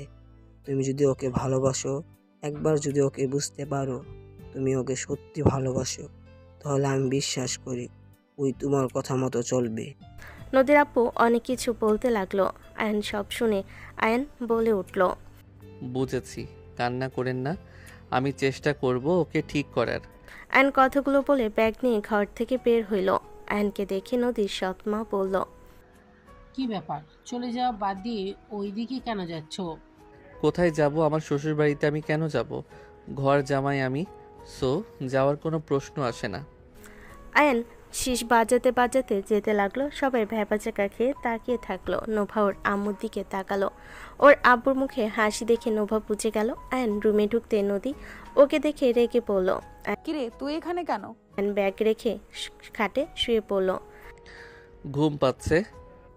এইখান থেকে যাওয়া বাদ দিয়ে ফিরে কেন আসলি? কোথায় যাব? এই বাসা থেকে চলে যা। এইটা আমার শ্বশুর বাড়ি, আর এই খাট এই ঘর আমার বউয়ের, সো আমার সব কিছুতে অধিকার আছে। তাই আমি কোথাও যাচ্ছি না, এখানে থাকবো। এই শুনো, সকালে টাকা দিও, ফর্ম ফিল আপ করবো। দিব না। তুই এখান থেকে যাবি নাকি মাইর খাবি? কোনোটাই না। Good night. আয়ন চোখ বন্ধ করে নিল। নদী হেয়ার ড্রাই রেখে আয়নের কাছে গিয়ে টান মারতে যাবে। আয়ন সাথে সাথে টান দিয়ে নিজের উপরে ফেলে দিয়ে চুলগুলো মুখের উপর থেকে সরিয়ে ঠোঁটে আলতো কিস করলে নদী রেগে মারতে যাবে। সাথে সাথে আয়ন নদীর হাত ধরে নিচে ফেলে। হাসি মুখে কপালে চুমু দিয়ে বলল, বউ, এত রাগ করতে হয় না। তুমি এখানে নিজের ইচ্ছেই নিয়ে এসেছো। এখন গেলে আমি আমার ইচ্ছেতে যাব। তাই তুমি যত চেষ্টা করো, আমি এখান থেকে কোথাও যাচ্ছি না। আমি তোমার হাজবেন্ড, যেহেতু আমি তোমাকে স্পর্শ করবই। আমি অনুমতি না দিলে তুই স্পর্শ করতে পারলে তুই কুত্তা জানোয়ার। তুমি জানোয়ার, কুত্তার বউ, সরো ঘুমাবো, আর টাকা দিয়েও ফর্ম ফিল আপ করবো। আয়ান নদীকে সরিয়ে দিয়ে ঘুরে শুয়ে পড়ল। নদীর আগে গজগজ করতে লাগলো। আয়ান ঘুমিয়ে গেল। সকালে ঘুম ভাঙলে দেখে আজান দিচ্ছে। আয়ন উঠে পাশে তাকাতে দেখে নদী ঘুমাচ্ছে। আয়ন উঠে ওয়াশরুমে চলে গেল। ফ্রেশ হয়ে অজু করে বাহিরে আসলো। নদীর দিকে তাকাতেই মুচকি হাসি দিয়ে চলে গেল। আয়ন বাসা থেকে বের হয়ে মসজিদে চলে গেল। আয়ন মসজিদে গিয়ে নামাজ পড়ে ওইখান থেকে অনেকক্ষণ বসে থাকলো। তারপর মসজিদ থেকে বের হয়ে বাসায় আসলো। আয়নকে দেখে আশিক বলে ওঠে, আয়ান, বিকালে খেলা খেলতে যাবে? আমার পরীক্ষার সামনে, তাই পড়তে হবে। ও আচ্ছা, তুমি তো এসএসসি পরীক্ষা দিবে। হুম। তোমার বউ কিন্তু ভালো স্টুডেন্ট, ওকে বলো তো পড়ো, ওই ভালো পড়াতে পারবে। নদী নিচে নামতে নামতে বলল, ফকিনীর বাচ্চাদের প্রশ্রয় দিস না আপু। কোথায় বের হচ্ছ নাকি? তোকে বলবো নাকি? আমি তোমার হাজবেন্ড, আমার অধিকার আছে শোনার। তোর অধিকার তোর কাছে রাখ, আমার উপরে খাটাতে আসিস না, হাত পা গুঁড়ো করে দেব। কাকে দিয়ে? তুমি করবে নাকি তোমার নেশাখোরদের বলবে? আয়ান, ভাষা ঠিক কর। শোনো, আমার ফর্ম ফিল আপ করা লাগবে, আমাকে নিয়ে গিয়ে ফর্ম ফিল আপ করে দিবে। টাকা দেওয়া আছে, নিয়ে গিয়ে করগা। আমি একা যেতে পারবো না, মানুষ লাগবে। তুমি আমার সাথে যাবে আমার অভিভাবক হয়ে। তোর মতো বালপাকনা পোলার সাথে আবার অভিভাবক লাগে নাকি? আমার ভাই তোর বড় হয়েও তোর থেকে 1000 গুণ ভালো, তোর মতো বালপাকনা না। নদী কথা শুনে আশিক নোভা সবাই অবাক হয়ে তাকালো। নদী কথাগুলো বলে বের হয়ে গেল। আয়ন কিছু বলল না। আশিক খুশি হয়ে বলল, মেজো আপু আমাকে ভাই বলল, আমার প্রশংসা করলো। আম্মু শুনছো? আমি বললাম না, আপু আমার সাথে যত খারাপ ব্যবহারই করুক না কেন আমাকে খুব ভালোবাসে। ঠিক আশিক, তুই ভুল বলিস নাই, আসলে আমরা ওকে চিনতে ভুল করেছি। আমি মানুষ দেখলে বুঝতে পারি। আয়ান, তুমি কষ্ট পাও না? আপু রেগে আছে, গতকাল ওইভাবে নিয়ে এসেছো। ওর কথা ধরে কে? থাকো, বের হব। খাবার খেয়ে যাও, গতকাল রাতেও তো খেলে না। আন্টি ক্ষুধাও লাগছে। আয়ান রুমে চলে গেল। সিঁড়ি বয়ে আয়ান রুমে গিয়ে দেখে খাটের উপরে টাকা। আয়ন টাকা হাতে নিয়ে দেখে 10,000 টাকা দিয়ে রাখছে। আয়ান ভাবতে লাগলো, 10,000 টাকা কার আবার ফর্ম ফিল আপ টাকা লাগে? আয়ন কথাগুলো বলে ওয়াশরুমে গিয়ে ফ্রেশ হয়ে নিল। রেডি হয়ে নিচে গেল।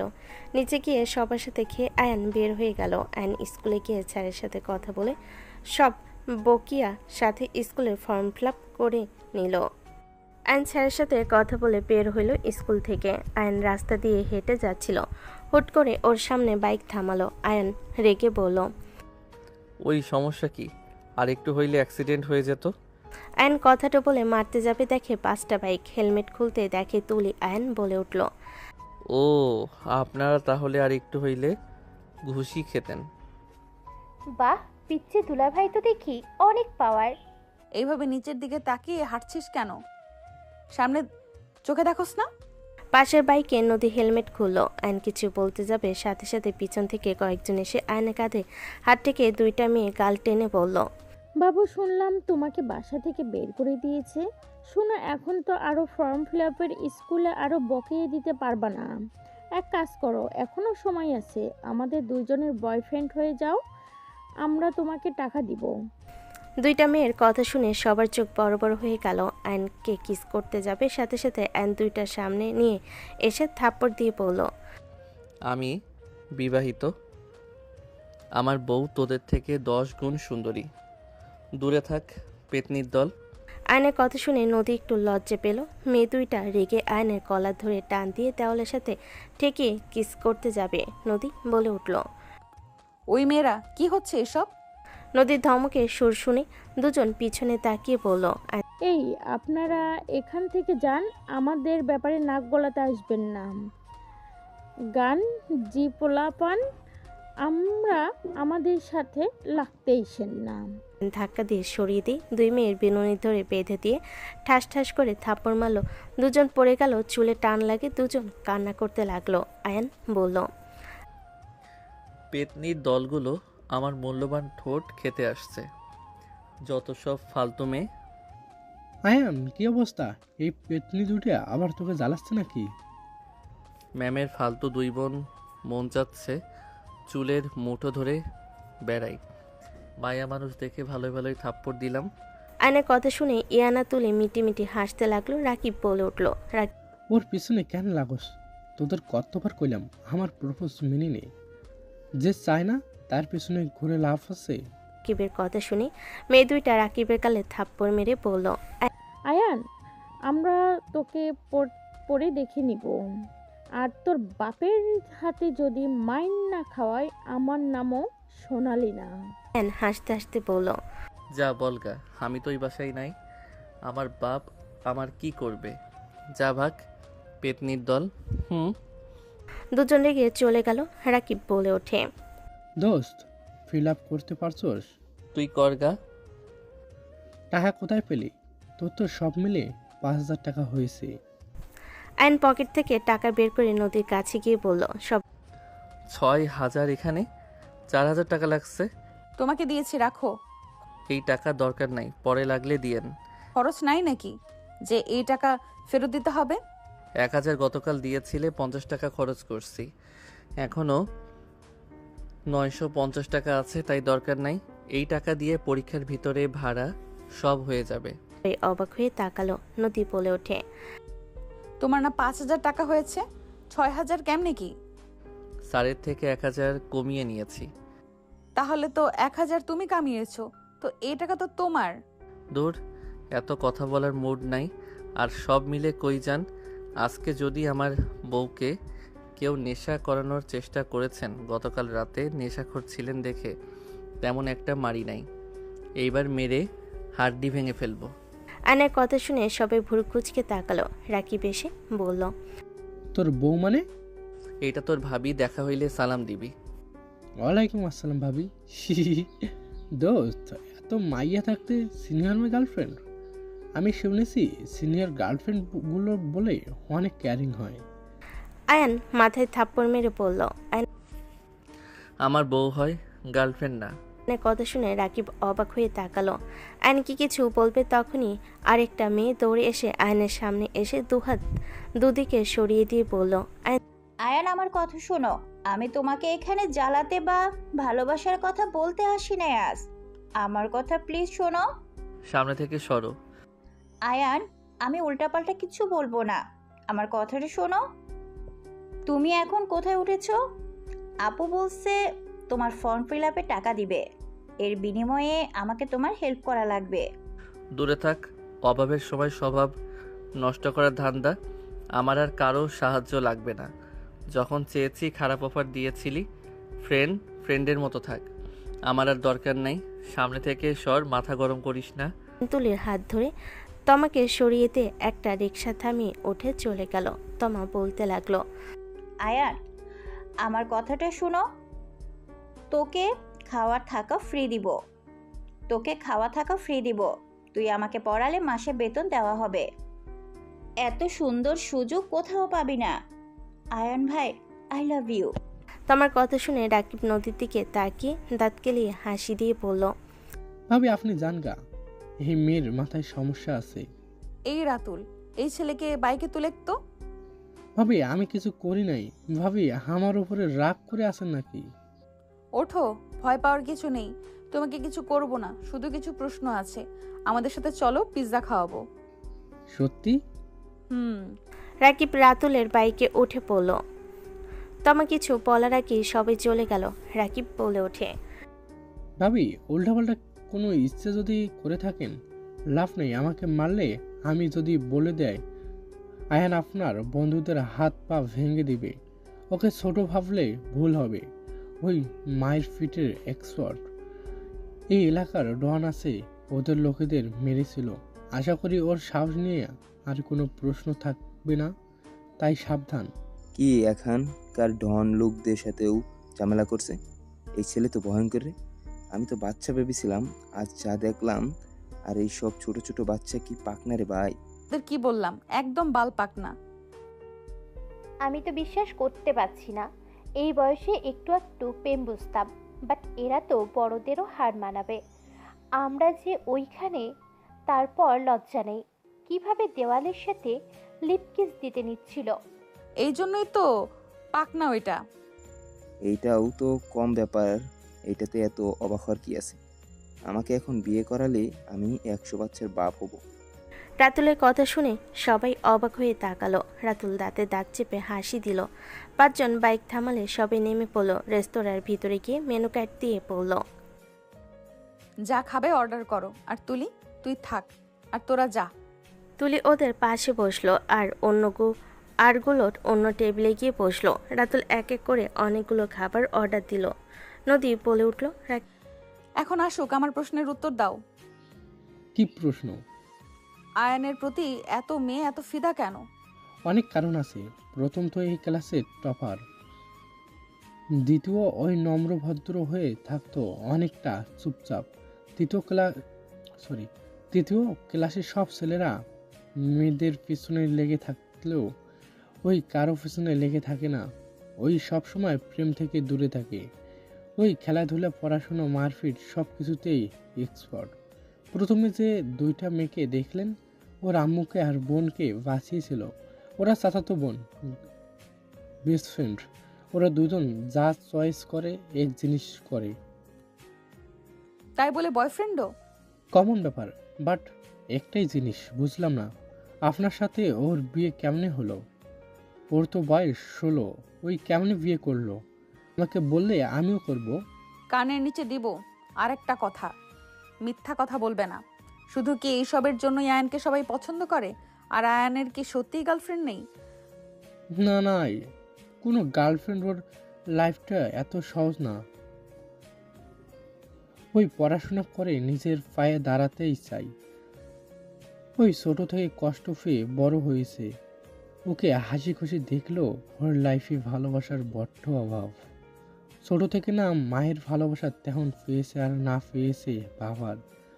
ওই অবহেলিত সব সময় সবাই ওকে শুধু আঘাত করে, তারপর নিজের ইচ্ছে পূরণ করার জন্য উঠে পড়ে লেগেছে।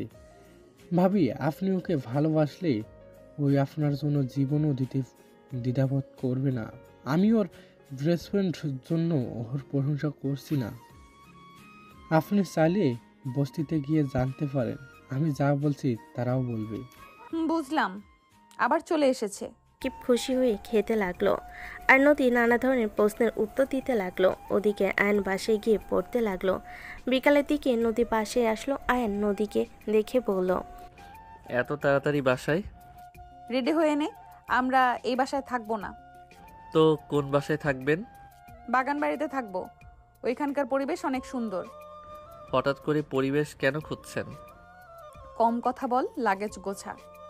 নদী আয়নের দিকে লাগেজ দিল। আয়ন নিজের জামা কাপড় গুছিয়ে নিল। নদীর দিকে তাকিয়ে বলল, আপনি নিবেন না? আয়নের গোছানো শেষ হইলে নদী আয়নকে নিয়ে নিচে গেল। নিচে গেলে নদীর সৎমা বলে উঠল, কি ব্যাপার, লাগেজ নিয়ে কই যাও? উনি বলে বাগান বাড়িতে যাবে। তুমি না এখানে থাকবে, আবার ওইখানে কেন যাচ্ছ? আপনাকে কি কৈফিয়ত দিব নাকি? এই চলো। আয়নকে নিয়ে চলে গেল। 15 মিনিটেই ভিতরে পৌঁছে গেল। আয়ন বাসার ভিতরে গেলে দেখে নদীর সব বন্ধুরা। আয়নকে দেখে তুলি বলল, এটাকে নিয়ে আসলি কেন? এইখানে থাকবে, আমি যেখানে ওই সেখানে। ওই আমার থাকার রুমে যাও। নদীর কথা শুনে আয়ন চলে গেল। আয়ন লাগেজ থেকে সব বের করে সব গুছিয়ে নিল। আয়ন টেবিলের সামনে দাঁড়িয়ে বই ঠিক করতে করতে ভাবতে লাগলো, এই মেয়ে কি চাচ্ছে? তার ফ্রেন্ডদেরও এখানে নিয়ে এসেছে। আয়ান নানা ধরনের কথা ভাবতে লাগলো। 5 মাস পর আয়ান পায়চারি করছে। নদী আয়ানের পায়চারি করা দেখে বলল, এত টেনশন করার কি আছে? যেমন পরীক্ষা দিয়েছিস তেমন রেজাল্ট আসবে। আচ্ছা, তোমার কি আমার সাথে ভালো করে কথা বলার কোনো মুড নাই নাকি? যদি না থাকে কথা বলো না। তোমার সাথে প্রতিদিন ঝগড়া ঝামেলা আমার ভালো লাগছে না। দয়া করে চুপ থাকবে। নদী রেগে সজোরে থাপ্পড় মারল। ওর বান্ধবীরা চমকে উঠে বলল, দোস্ত, আজকে এমনিতেই ওই টেনশনে আছে, তুই হুদাই থাপ্পড় মারলি কেন? চুপ কর, তুই একটু বেশি প্রশ্রয় ওকে দিচ্ছিস। বেশি কথা বলবি না। আয়ান গালে হাত দিয়ে বারান্দায় চলে গেল। আয়নের চোখ দিয়ে পানি গড়িয়ে পড়তে লাগলো। আয়ান ভাবতে লাগলো, আম্মু, তুমি আমাকে জন্ম কেন দিয়েছিলে? যদি আমাকে নিজের কাছে নাই রাখবে, তুমি আব্বু আমাকে দুনিয়াতে কেন নিয়ে এসেছিলে? আমার কি অপরাধ ছিল সবসময় কেন সবার অবহেলা অপমান আমাকে সহ্য করতে হবে? সবাই শুধু আমাকে লাথি গুড়ি দিতে পারে। আমাকে কি ভালোবাসা যায় না? যত ভালোবাসা নিজের স্বার্থের উপরে। আয়ন কথাগুলো ভেবে গ্রিলে মাথা ঠেকিয়ে বাহিরের দিকে তাকিয়ে চোখের পানি ছাড়তে লাগলো আর ভাবতে লাগলো, আজ যদি আম্মু তুমি আমার পাশে থাকতে তাহলে আমাকে এত কষ্ট পেতে হইতো না। সবার মায়েরা সন্তানদের সাথে ব্যস্ত হয়ে আছে রেজাল্টের আশায়, আর আমার বেলায় কেউ নেই। আয়ন কথাগুলো ভাবতে ভাবতে টুকরে উঠল। তুলি আয়নের কাঁধে হাত রাখতেই আয়ন তাড়াতাড়ি করে চোখের পানি মুছে নিল। তুলি বলে ওঠে, কান্না থামাও, মিষ্টি খাওয়াও। তোমার স্কুলে ফার্স্ট হয়েছো, গোল্ডেন A+ পেয়েছো। কি সত্যি আপু? হ্যাঁ, এই দেখো। আয়ন মুখ দেখে কোনো হাসি আসলো না। আয়ন তুলিকে ফোনটা দিয়ে দিল। তুলি বলে ওঠে, কি ব্যাপার, তুমি খুশি না? না। কি বলো? তোমার শিক্ষকরা নদীকে কল দিয়ে তোমাকে জানাতে বলেছে তোমাদের শিক্ষকরা খুশি, আর তুমি কি না খুশি না? তুলির কথা শুনে আয়ন মুখে হাসি রেখা টেনে বলল, এই খুশি দিয়ে কি হবে? আজ তো যাদের খুশি হওয়ার কথা ছিল তারা কেউ আমার পাশে নাই। প্রতিবার ফার্স্ট হয় ক্লাসে, কিন্তু সেইটা দেখানোর মতো কেউ নাই আপু। আয়ন কথাগুলো বলে চলে গেল। আয়নের চোখে পানি টলমলো করলো। নদী চুপ হয়ে গেল। তুলি আয়নের পিছন পিছন গেল। আয়নকে নদী বাদে সবাই কনগ্রেস জানাতে লাগলো। আয়ন কিছু না বলে ওয়াশরুমে চলে গেল। নদী রেগে বলে, দেখ কি ভাব দেখে বাঁচি না। আমি তো জীবনে কত ভালো রেজাল্ট করছি, কখনো তো এত ভাব দেখাই নাই। জাস্ট শ্যাট আপ নদী। ভাই বুঝলাম না, তুই যেদিন থেকে শুনেছিস তুই মা হতে চলেছিস সেদিন থেকে যত নাটক শুরু করেছিস, ওর সাথে যা নয় তাই ব্যবহার করছিস। ভাই সেদিন তুই নেশা অবস্থায় পাগলামি করছিস। ওই ছেলে মানুষ, মেয়ে মানুষ নিজেকে সেফ দিলে কোনো ছেলে মানুষ চুপ থাকবে? সেখানে তোর নিজেও ভুল আছে। তুই একা কেন ওর উপরে দোষ চাপাস? আমি বুঝলাম না, ওর সাথে এমন ব্যবহার করছিস। কাজের লোকের সাথেও কেউ এমন করে না। তুই চামচামি করা বন্ধ করবি? তোর এত জ্বালা কেন ওকে নিয়ে? ও ছোট্ট একটা ছেলে, ও যতটা ধৈর্য ধরেছে আমি হলে কবে তোকে ছেড়ে চলে যেতাম। তোর অপেক্ষায় বসে থাকতাম নাকি? ছেলেটার মনে এমনিতেই চাপা, কষ্ট বড় করে নিয়েছে। জানোস, এত ভালো রেজাল্ট করার পরেও ওর মুখে খুশি নেই। তার কারণ জিজ্ঞাসা করলে কি বলেছে শুনবি? আমার শোনা লাগবে না, চুপ কর, বকবক করিস না। আয়ন ওয়াশরুম থেকে বের হইলে তুলি কিছু বলতে যাবে, সাথে সাথে আয়ন বের হয়ে গেল। আয়ন সোজা ওর সৎ বাবার বাড়ির সামনে গিয়ে দাঁড়ালো। আয়ন রাস্তায় দাঁড়িয়ে অপেক্ষা করতে লাগলো। এক নজর ওর মাকে দেখার জন্য অনেকক্ষণ রোদের ভিতরে দাঁড়িয়ে থাকলো। 1 ঘন্টার দিকে নদীরা ওর ফ্রেন্ডরা মিলে গাড়িতে করে যাচ্ছিল। আয়নকে দেখে গাড়ি অ্যাক্সিড করে দাঁড় করালো। ওর দিকে নজর রাখতে লাগলো। অনেকক্ষণ পর আয়নের আম্মু একটা মেয়ের হাত ধরে আসছিল, সাথে আয়নের সৎ বাবা ছিল। আয়ন খুশি হয়ে সামনের দিকে এগিয়ে যেতে লাগলো। ওর সৎ বাবাকে দেখে আয়ন সাথে সাথে গাছের পিছনে দাঁড়ালো। আয়নের আম্মুর চোখে পড়লে কিছু না বলে চলে গেল। গেটের ভিতরে গেলে আয়ন বের হইল। কিছুক্ষণ পর আয়নের আম্মু বের হয়ে আসলো। আয়ন দৌড়ে গিয়ে ওর আম্মুকে জড়িয়ে ধরলো। আম্মু, আমি না গোল্ডেন A+ পাইছি। আয়নের আম্মু আয়নকে নিজের থেকে সরিয়ে দিয়ে হাতে কিছু টাকা দিয়ে বলল, এখন এখান থেকে চলে যা, এখানে আসিস না। তোর রেজাল্ট শুনে অনেক খুশি হয়েছি। আর রাকিবের কাছে আমি ফর্ম ফিল আপের টাকা দিয়ে দিমনি। এই টাকা আমার কাছে আপাতত আছে, বুঝোস তো, অনেক কষ্টে টাকাগুলো বাঁচাইছি। আয়নের আম্মু চারিদিকে তাকিয়ে দেখতে লাগলো আর আয়নের সাথে কথা বলতে লাগলো। আয়নর আম্মুর দিকে এক নজর তাকিয়ে আছে। আয়নের চোখে পানি, সেদিকে আয়নের আম্মুর কোনো খেয়াল নেই। একবার আয়নের দিকে তাকালো না। আয়ন টাকাটা ওর আম্মুর হাতে দিয়ে বলল, আম্মু, টাকা চাইতে আসি নাই, এখানে শুধু তোমাকে রেজাল্ট বলতে এসেছিলাম।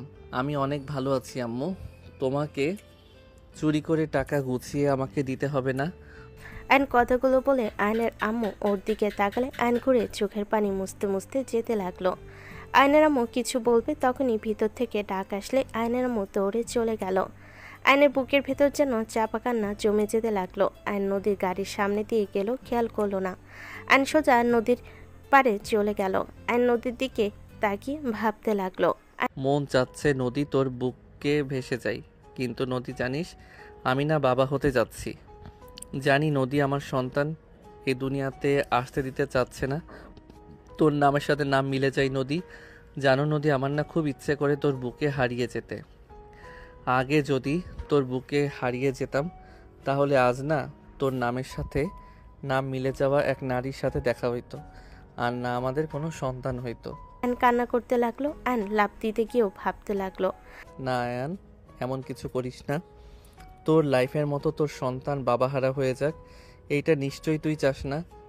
মায়ের তো অন্য জায়গায় বিয়ে করলে হয়ে যাবে, কিন্তু তোর সন্তানের কি হবে? তুই একজন ভালো বাবা হতে পারবি।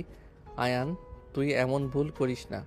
আয়ন অনেকক্ষণ নিজেকে বুঝিয়ে নিল। অনেকক্ষণ বসে থেকে রাতে আয়ন বাসায় ফিরল। আয়নকে দেখে সবাই ওর দিকে তাকিয়ে বলল, কি ব্যাপার আয়ান, কোথায় ছিলে সারাদিন? কোথাও না আপু, একটু ঘুরলাম, নিজেকে সময় দিলাম। আচ্ছা যাও, ফ্রেশ হয়ে আসো, আজ আমি তোমার পছন্দের রান্না করেছি। ধন্যবাদ আপু। আয়ন রুমে গিয়ে গোসল করে বের হইল। বাইরে নদীর জোরে জোরে হাসি কানে আসলো। আয়ন শার্ট প্যান্ট বারান্দায় মেলে দিয়ে শুয়ে পড়ল। নদী রুমে এসে বলল, ওই সারাদিন কই ছিলি? কোনো খোঁজ খবর নাই। শোন, বাইরে খেতে যাব, রেডি হয়ে নে।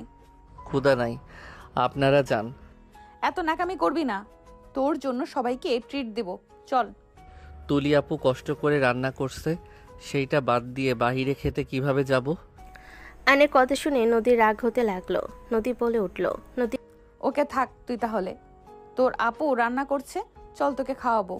রেখে আয়নের কলার ধরে টেনে নিয়ে যেতে লাগলো। আয়ন নদীকে বলতে লাগলো, নদী ব্যথা কিন্তু পাবে, নদী কলার ছাড়ো। বসার ঘরে গেলে সবাই দাঁড়িয়ে গেল। একজন বলে উঠল, নদী নদী কি হয়েছে, এমন কেন করছিস? আয়নকে টেবিলের সামনে বসিয়ে দিয়ে তুলি রান্না করা সব কিছু একসাথে করে আয়নকে জোর করে খাওয়াই দিতে লাগলো। আয়ন ঢোক গেলার আগে জোর করে আরও খাবার দিতে লাগলো। সবাই নদীকে থামানোর চেষ্টা করতে লাগলো। তুলি বলে উঠল, পাগল হয়ে গেছিস? এইভাবে ভাত খাওয়ালে গলাতে ঠেকে মরে যাবে নদী, শান্ত হ। তোর অনেক মায়া লাগে তাই না? তোর খাবার খাবে দেখে আমার সাথে যাবে না তো আমি খাওয়াচ্ছি, সমস্যা কোথায়? নে খা, বেশি করে খা। আয়ন সহ্য করতে না পেরে নদীকে সজোরে থাপ্পড় মেরে দিল। নদী পড়ে যেতে নিলে আয়ন সাথে সাথে ওর হাত ধরে ফেলল। নদী রেগে বলল, হাত ছাড়, পড়ে যায়, আমার ক্ষতি হোক। হাত ছাড়ে। থাপ্পড় মারছস আবার হাত কেন দিছিস? আয়ন নদীর হাত ধরে সোজা দাঁড় করিয়ে দিয়ে বলল, ব্যাস অনেক হয়েছে, আমি এখনই শুধুমাত্র আমার সন্তানের জন্য এখানে পড়ে আছি, না হইলে আমি কবে এখান থেকে চলে যেতাম। তোমার পাগলামি আর নেওয়া যাচ্ছে না। বাচ্চা হইলে আমি আমার সন্তানকে নিয়ে চলে যাব। তুমি তোমার মতো জীবন কাটাও, আমি তোমার কোনো ভালো খারাপের দিকে ঘুরেও তাকাবো না। আর 5 মাস আমাকে সহ্য করো দয়া করে। আয়ন কথাগুলো বলে চলে যেতে নিলে নদী কান্না করতে করতে বলল, হ্যাঁ আমি ঠিক ধরছি, বাচ্চা হইলে তো তুই তুলির কাছে একেবারেই চলে যেতে পারোস। তুলি তোকে এই বুদ্ধি দিয়েছে, আমি কি জানি না? আমাকে তো আর তোর ভালো লাগে না আমার সাথে এমন বোরিং বাচ্চার জন্য, আমি কি বুঝি না? তুলির সাথে প্রেম জমেছে, কি ভাবছস আমি কিছু জানি না? আমি সব কিছু খেয়াল করেছি। আমাকে তোদের বোকা মনে হয় তাই না? আমার চোখের আড়ালে কি পরিচয় থাকোস, আমি কি কিছুই জানি না মনে করছস? নদীর কথা শুনে তুলি আয়ন সবাই অবাক হয়ে গেল। আয়ন নদীর দিকে তাকালো। নদী কান্না করতে করতে চেয়ারে বসে পড়ল। তুলি বলে উঠল, নদী, তুই এমন জঘন্য চিন্তা ভাবনা কিভাবে করলি? আমার আর আয়ানের মধ্যে প্রেম চলছে? আমি তো বিশ্বাস করতে পারছি না তুই আমাকে আর আয়ানকে এইভাবে জড়িয়ে দিবি। চুপ কর, তুই কোনো কথা বলবি না। তুই আমার জীবন বাঁচিয়েছিস দেখে আমি তোকে নিজের জীবনের থেকেও বেশি ভালোবাসতাম, বিশ্বাস করতাম, আর সেখানে তুই আমার আড়ালে পিঠে ছুরি মারছস। সব সময় বলতি আমাকে বেস্ট ফ্রেন্ড, আমার বোন, অথচ আমার স্বামীকে তুই কেড়ে নিয়েছিস। নদী, তোর এই আমার উপরে বিশ্বাস? নদী বাজে কথা বলবে না একদম। আমাকে আর তুলি আপুকে নিয়ে বাজে কথা বললে আমি ভুলে যাব তুমি আমার ওয়াইফ। কি বাজির কথা বলছি আমি? আমাকে ঘুম পাড়িয়ে দিয়ে তুই ছাদে গিয়ে তুলির সাথে রোম্যান্স করস, আমি কি কিছু জানি না? নদী জাস্ট শাট আপ। আমাকে ধমক দিবি না। তুলি অসুস্থ হইলে সবার থেকে তোর টেনশন বেশি থাকে, আর আমি অসুস্থ হইলে কই তোকে তো কখনো টেনশন করতে দেখি না, অথচ 5 মাসের ভেতরে তুলির জন্য একদম পাগল হয়ে গেছিস। আয়ন রাগে সামনে থাকা ফুলদানি সজোরে ঘুষি মেরে বলল, আপু এটাকে চুপ করতে বলো, আমার রাগ কন্ট্রোল হারিয়ে যাচ্ছে। আমি ওর গায়ে হাত তুলবো, ওকে চুপ করতে বলো। সত্যি বললে সবার জলে। নদীর কথা শুনে ওর বাকি ফ্রেন্ডরা বলে, দোস্ত তোর কথা ভুল হচ্ছে, ওদের মধ্যে তো ভাই বোনের মতো সম্পর্ক, আমি তো কখনো খারাপ কিছু দেখি নাই। নদী কান্না করতে করতে বলল, এই ছবিগুলো দেখ। ওর ফোন থেকে কিছু ছবি দেখলে আয়ন তুলি অবাক হয়ে গেল। ওর বান্ধবীরা সবাই বলতে লাগলো, ছি তুলি, তুই এ কাজ কিভাবে করতে পারলি? আয়ান নদীর হাজবেন্ড, আমাদের তুই জ্ঞান দিয়ে নিজে ওর সাথে এসব করছস। তুলি আয়নের রাগ যেন চড়াও হয়ে গেল। আয়ন নদীর ফোন নিয়ে সজোরে ঢিল মেরে ভেঙে ফেলল। নদীকে কিছু বলতে যাবে, সাথে সাথে তুলি হাত দিয়ে বাধা দিয়ে বলল, ভাই শান্ত হ, আমি নদীর সাথে কথা বলি, ওই আমাদের ভুল বুঝেছে। আমি কোনো ভুল বুঝি নাই, আমি যা দেখছি সঠিক দেখছি। তোরা মাঝে মাঝে ছাদে যাস, মাঝে মাঝে আমি না থাকলে দুইজন একসাথে বাগানে বসে থেকে হাসাহাসি যত প্রেমালাপ আছে করস। আর তার থেকে বড় কথা, তোদের মাঝে যদি কিছু নাই থাকতো তাহলে কখনো তোদের একে অপরের দিকে এত টান থাকতো না। তোরা দেখোস না, তুলিকে কিছু বললে আয়ান রেগে যেত, আর আয়ানকে কিছু বললে তুলির গায়ে লাগতো। নদীর কথা শুনে ওর ফ্রেন্ডরা বলে, হ্যাঁ আমি ও খেয়াল করছি। আয়ন রাগে হাত মুঠো করে নিয়ে বলল, আল্লাহর দোহাই লাগে তুমি চুপ করো, আর একটা কথা বলো না। আয়ান চুপ করো তো, আমি কথা বলি। তুলি নদীর পায়ের কাছে বসে হাত ধরতে গেলে এক ঝটকায় সরিয়ে দিল। তুলি বলে উঠল, বোন, আমি তোকে নিজের বোন ভাবি, আমি তোর সংসার ভাঙবো এমন কথা কিভাবে ভাবলি? তুই যেটাই দেখেছিস সেটাই সম্পূর্ণ ভুল।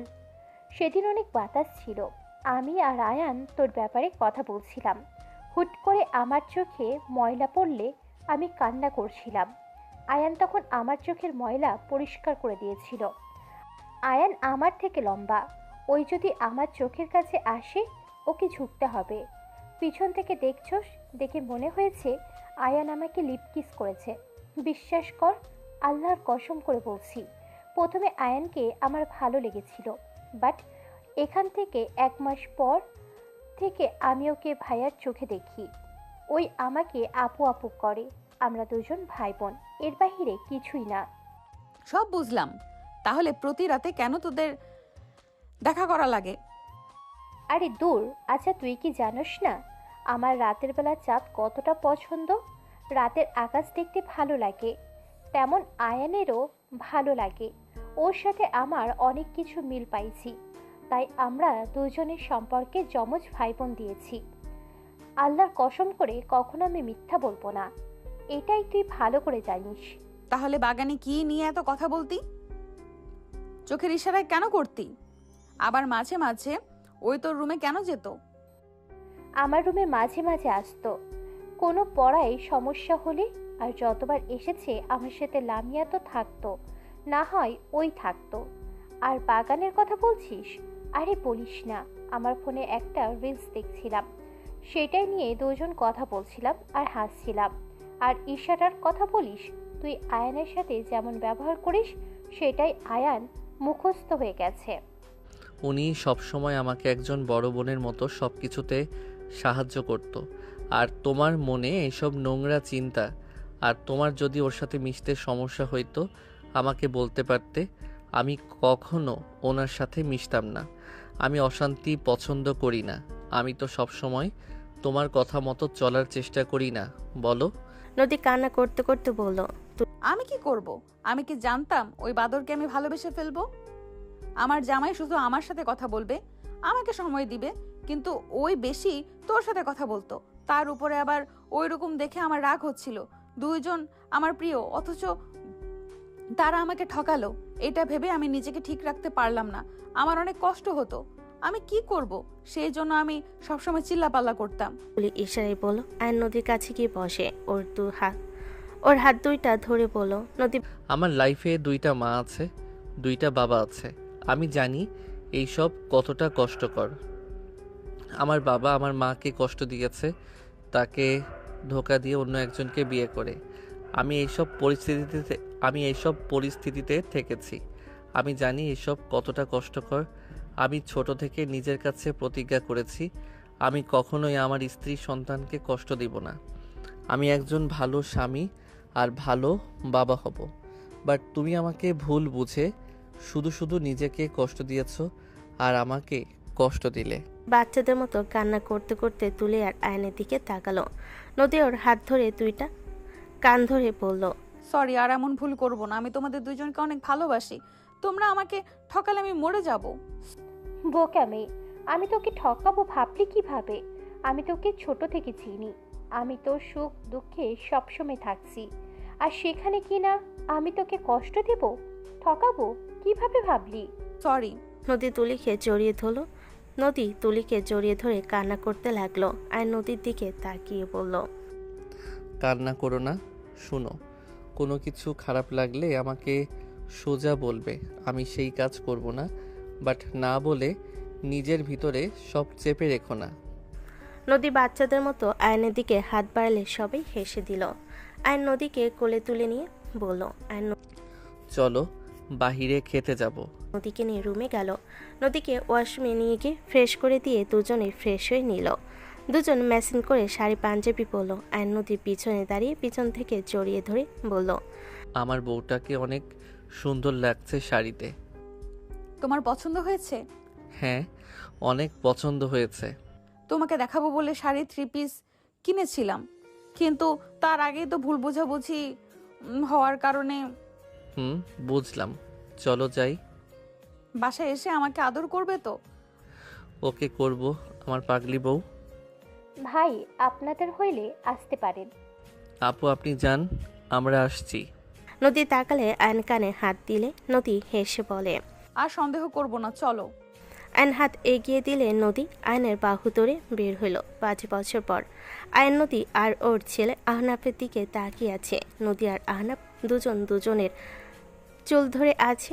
আয়ন চুপ করে আছে। আয়ন ভালো করে জানে মা ছেলে একজনের দিকে টানলে দিন শেষে মা ছেলে ওর পিছনে লাগবে। নদী আহনাফ একে অপরের দিকে তাকিয়ে আবার আয়নের দিকে তাকালো।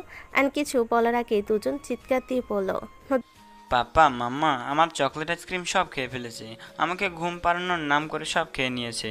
দেখো মাম্মার মুখে এখনো চকলেট লেগে আছে। বাচ্চাদের মতো করে তাকিয়ে বলল, আমি অল্প খেয়েছি, ওই আমার সব চকলেট আইসক্রিম খেয়েছে। আমি তো ওকে কিছু বলি নাই। ওইটার একটু খেয়েছি তাই বলে ওই আমার সাথে রাগারাগি করবে? মানে হয়েছে কি, আমাকে শ্বশুর আব্বু ডাকে। আনজে দরজা থেকে পা বাড়াবে দুজন একে অপরকে ছেড়ে বলল, নদী মাম্মা দেখছো, পাপ্পার কাছে আমাদের কোনো গুরুত্ব নাই। বলে ওঠে, ঠিক বলছস, আসল ঝামেলা ওর জন্য লাগছে। আমাদের মধ্যে ঝামেলা লাগতো না যদি ওই আমাকে আবার চকলেট আইসক্রিম নিয়ে এসে দিত। ধর তোর পাপ্পাকে। আয়ান ঢোক গিলে দৌড়ে পালাতে যাবে, সাথে সাথে আহনাফ গিয়ে দৌড়ে পা ধরে পড়ল। মাম্মা পাপ্পাকে ধরে রাখছি, তুমি মারো, আমি ধরে আসি। আমরা একা মায়ের খাইছি, পাপ্পা কেন বাদ যাবে? আয়ান মনে মনে বলতে লাগলো, আল্লাহ কোন দুই ফাজিলের পাল্লায় আমাকে ফেললেন। এরা মারামারি করবে আর মাঝখানে আমি হুদাই মাইর খাবো। নদী চুল ধরতে যাবে, সাথে সাথে আয়ান বলল, আমি তোমাদের আজকে ঘুরতে নিয়ে যাব, যা খেতে চাইবে সব খাওয়াবো, রেস্তোরাঁও নিয়ে যাব। সাথে সাথে দুজন শান্ত হয়ে নম্র হয়ে গেল। নদী কিউটভাবে আয়ানের ব্যাগ নিল আর আহনাফ কিউটভাবে ধরে বলল, পাপা আমি না তোমার ছেলে, আমাকে কোলে নাও। আয়ন কোলে নিলে আহনাফ আয়নকে চুমু দিতে লাগলো। নদী বাহু ধরে ভিতরে নিয়ে যেতে যেতে বলল, আহনাফ তুই শুধু শুধু ঝামেলা করছস। আমি না কতবার কইলাম তোর পাপ্পা অফিসে যত কাজ করুক আমাদের সময় ঠিক দিবে। দেখলি আমার কথা মিলল তো? নদীর কথা শুনে আহনাফ ফুরকুচকে তাকিয়ে বলে, মাম্মা তুমি না তুলি খালামনির কাছে বললে পাপ্পা সময় দেয় না আমাদের, তুমি না কত কিছু বললে। নদী আহনাফের কথা শুনে আহনাফের মুখ বন্ধ করে দাঁত চেপে হাসি দিয়ে বলল, জান আমি কি তোমার নামে কিছু বলতে পারি বলো? যান যাও গোসল করে আসো, আমি তোমার জামা কাপড় বের করে দেব। আচ্ছা আব্বু থাকো। আয়ন ওয়াশরুমে গিয়ে দীর্ঘ নিঃশ্বাস ফেলে বলল, উফ এই নদীও না ছেলেটাকে নিজের মতো নাটকবাজ বানাচ্ছে। উফ অল্পের থেকে বেঁচে গেলাম। আয়ন কথাগুলো ভাবতে ভাবতে গোসল করতে লাগলো। গোসল করে তোয়ালে পরে বের হইল। দেখে আহনাফ নাই। নদী শার্ট প্যান্ট বের করে খাটে রাখলো। নদী আহনাফের দিকে তাকাতেই নদী লুচ্চাদের মতো ঠোঁট কামড়াতে কামড়াতে বলল, তোমাকে একদম হট লাগছে। আয়ান নদীর কথা শুনে হাসি দিয়ে টান দিয়ে নিজের সাথে জড়িয়ে নিয়ে বলল, তাই চলো তাহলে একটু আদর করে নেই। না না, এখন না, রাতে বাবুকে ওর নানির কাছে পাঠিয়ে দেব। আচ্ছা। তোমাকে অনেক মিস করছি বাবু, অনেক মিস করছি। সরি জান, আমি কাজ তাড়াতাড়ি শেষ করে আসার চেষ্টা করছি। আব্বুকে জিজ্ঞেস করে দেখো। আব্বু বলেছে। এই জন্য তো আমার বউকে এত কিউট লাগছে। নদী ভুরকুচকে তাকালে আয়ন সোজা নদীর মাথার পিছনে ধরে ঠোঁট জোড়া নিজের দখলে নিয়ে নিল। নদী আয়নের মাথার পিছনে ধরে পাল্টা জবাব দিতে লাগলো। কারো আসার শব্দ শুনে আয়ন তাড়াতাড়ি করে নদীকে ছেড়ে দিয়ে শার্ট প্যান্ট পরতে লাগলো। নদী তুলিকে দেখে বলে উঠল, তুলি তুই? হাই, কেমন আছিস দুজন? আলহামদুলিল্লাহ। আপু দুলাভাই আসে নাই? এসেছে নিচে। আয়ান, তুই ফ্রি কি? আপু চল আজকে 4 জন মিলে ঘুরবো। 4 জন? আমার ছেলেকে নিয়ে আর ওকে নিয়ে যেতে হবে। 10 দিন বাসায় আসি নাই, 2 জন মারামারি লাগিয়েছিল। আমি যদি 2 জনকে না নেই আমার চুল একটাও থাকবে না। তোকে এখনো এই নদী মারে? আমি তো আকাশের থেকে শুনেছিলাম আমার বান্ধবীর জামাই ছাড়া কিছুই বোঝে না। ভালোবাসলে মায়েরও দেওয়া লাগে। যাই হোক, তোর ছেলেকে নিয়ে যাব। সে নিচে রেডি হয়ে তার আঙ্কেলের কোলে। ওকে চল বাবু, তুমিও আসো। ওকে যাও। অ্যান্ড ওয়ালেট গাড়ির চাবি নিয়ে নিচে গেল। তুলির হাজবেন্ডের সাথে কুশল বিনিময় করলো। নদীর সৎমা বলল, আম্মু থাক, ওই কান্না শুরু করবে। আম্মু থাক। আন্টি, আমি এটাকে রেখে দোষ হাতে চাই না। তুলির হাজবেন্ড কোলে নিয়ে বলল। আহনাফ তুলির হাজবেন্ডকে চুমু দিয়ে বলে। 4 জন হেসে বের হইল। সবাই ঘোরাঘুরি করে রেস্তোরাঁয় চলে গেল। সবাই একটা টেবিলে বসে কথা বলতে লাগলো। আহনাফ ঘুমিয়ে গেলে আয়ন বুকের সাথে নিয়ে থেকে সবার সাথে কথা বলতে লাগলো আর হাসতে লাগলো। হঠাৎ করে আয়নের সামনে টেবিলের দিকে চোখ গেল। আয়নের হাসি থেমে গেল। নদী আয়নের দিকে তাকিয়ে বলল, কি হয়েছে? নদী পাশের টেবিলে তাকাতেই বলল, তোমার আম্মু। আয়নের সামনে আয়নের আম্মু ভাসুরের ছেলে এসে আয়নকে সালাম দিল। আয়ন সালামের উত্তর নিল। আয়নের সৎ বাবা বলল, বাবু ওকে সালাম কেন দিচ্ছি? ছেলেটা ঘুরে বলে, চাচ্ছু আমার বস, আমি যে কোম্পানিতে জব করি ওটাই ওনার। সবাই চমকে উঠল। আয়নের আম্মু সৎ বাবা অবাক হয়ে দাঁড়িয়ে গেল। সৎ বাবা বলে, কি রে আয়ান, কোম্পানি তোর কোথাও ভুল হচ্ছে। দূর চাচ্ছু, কি বলো, ভুল কেন হবে? আয়ান বলে ওঠে। যান আপনার ফ্যামিলির সাথে সময় কাটান। আয়নের থেকে অনুমতি নিয়ে ছেলেটা চলে গেল। আয়ন ওইদিকে পাত্তা না দিয়ে সবার সাথে গল্প করতে লাগলো। আয়নের আম্মুর চোখে খুশিতে চোখের পানি বের হইতে লাগলো। সবাই অবাক হইলে আয়নের সৎ আব্বু বলল, তোমার ছেলে দেখো বড়লোক হয়ে গেছে, দেখে কোনো খোঁজ খবরই নাই। সবাই অবাক হয়ে গেল। আয়নের আম্মু বলল, চুপ, কোনো কথা বলবে না। বলেছিলাম না আমার ছেলে একদিন অনেক বড় হবে। আমার দোয়া আল্লাহ কবুল করেছে। আয়নের আম্মুর কথা আয়নের কানে অল্প আসলে কিছু বলল না। নদী বলে ওঠে, তোমার আম্মুর কাছে যাব, ওনাকে এখানে নিয়ে আসি। দরকার নাই।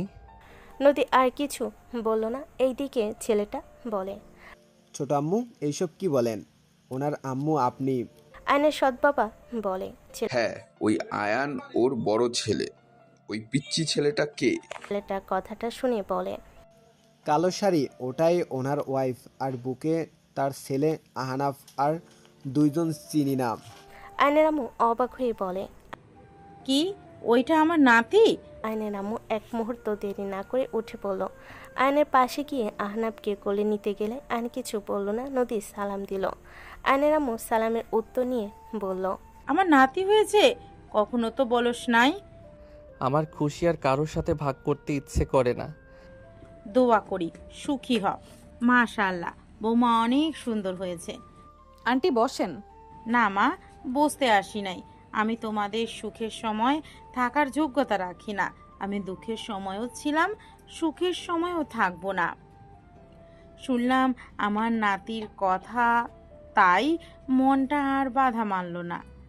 আয়নের আম্মু আহনাফকে মন ভরে দেখে আয়নের কোলে দিয়ে বলল, সুখী হ, ভালো থেকো বৌমা, সুখী হও। আয়নের মুখ চলে গেল। আয়নের চোখে কোনায় পানি জমে গেল। খাবার আসলে সবার সাথে স্বাভাবিক হয়ে খেতে লাগলো। আয়নের মুখ ভেজা চোখে আয়নকে দেখতে লাগলো। নদী আয়নের হাতে হাত রাখতে আয়ন হাসি মুখে বলল, আমার পাশে তোমরা থাকলে আমার আর কাউকে কোনো দরকার নাই। নদী জড়িয়ে ধরলে আয়ন ওর আম্মুর দিকে তাকিয়ে দেখে ওর আম্মু সবার সাথে খাবার খাচ্ছে। হাসি মুখে আয়ন মনে মনে ভাবতে লাগলো, মায়ের অভাব পূর্ণ করার জন্য মাকে দরকার হয়। মাকে ছাড়া সবসময় একটা জায়গা শূন্য পড়ে থাকবে সারা জীবন। সেই জায়গাটা কখনো কারো জন্য হবে না। আয়নের আম্মু আর চোখে তাকালে দেখলো আয়ন সবার সাথে হাসি খুশি কথা বলছে, খাবার খাচ্ছে। আয়নের আম্মু ভাবতে লাগলো, আজ আমার চোখ শান্তি স্থাপন করলো। আজ এই দুনিয়াতে সব থেকে খুশি কেউ থাকলে আজ আমি সেই ব্যক্তি। আমার মতো খুশি এই দুনিয়াতে কেউ নাই। আমি আমার সন্তানকে হাসতে দেখেছি, যা মা হয়ে কখনো হাসাতে পারি নাই। ধন্যবাদ মা, তোমাকে আমি চিনি না, কিন্তু দোয়া করি মা, এভাবে আমার সন্তানকে হাসি খুশিতে রেখো। আল্লাহর কাছে চাই আমার সকল সুখ যেন আল্লাহ তোমাদের দেয়। আমি একজন ব্যর্থ মা। আয়নের আম্মু কথাগুলো ভাবতে ভাবতে সবার সাথে কথা বলতে লাগলো। আয়ন হাসির মাঝে নিজের মাকে দেখতে লাগলো আর চোখে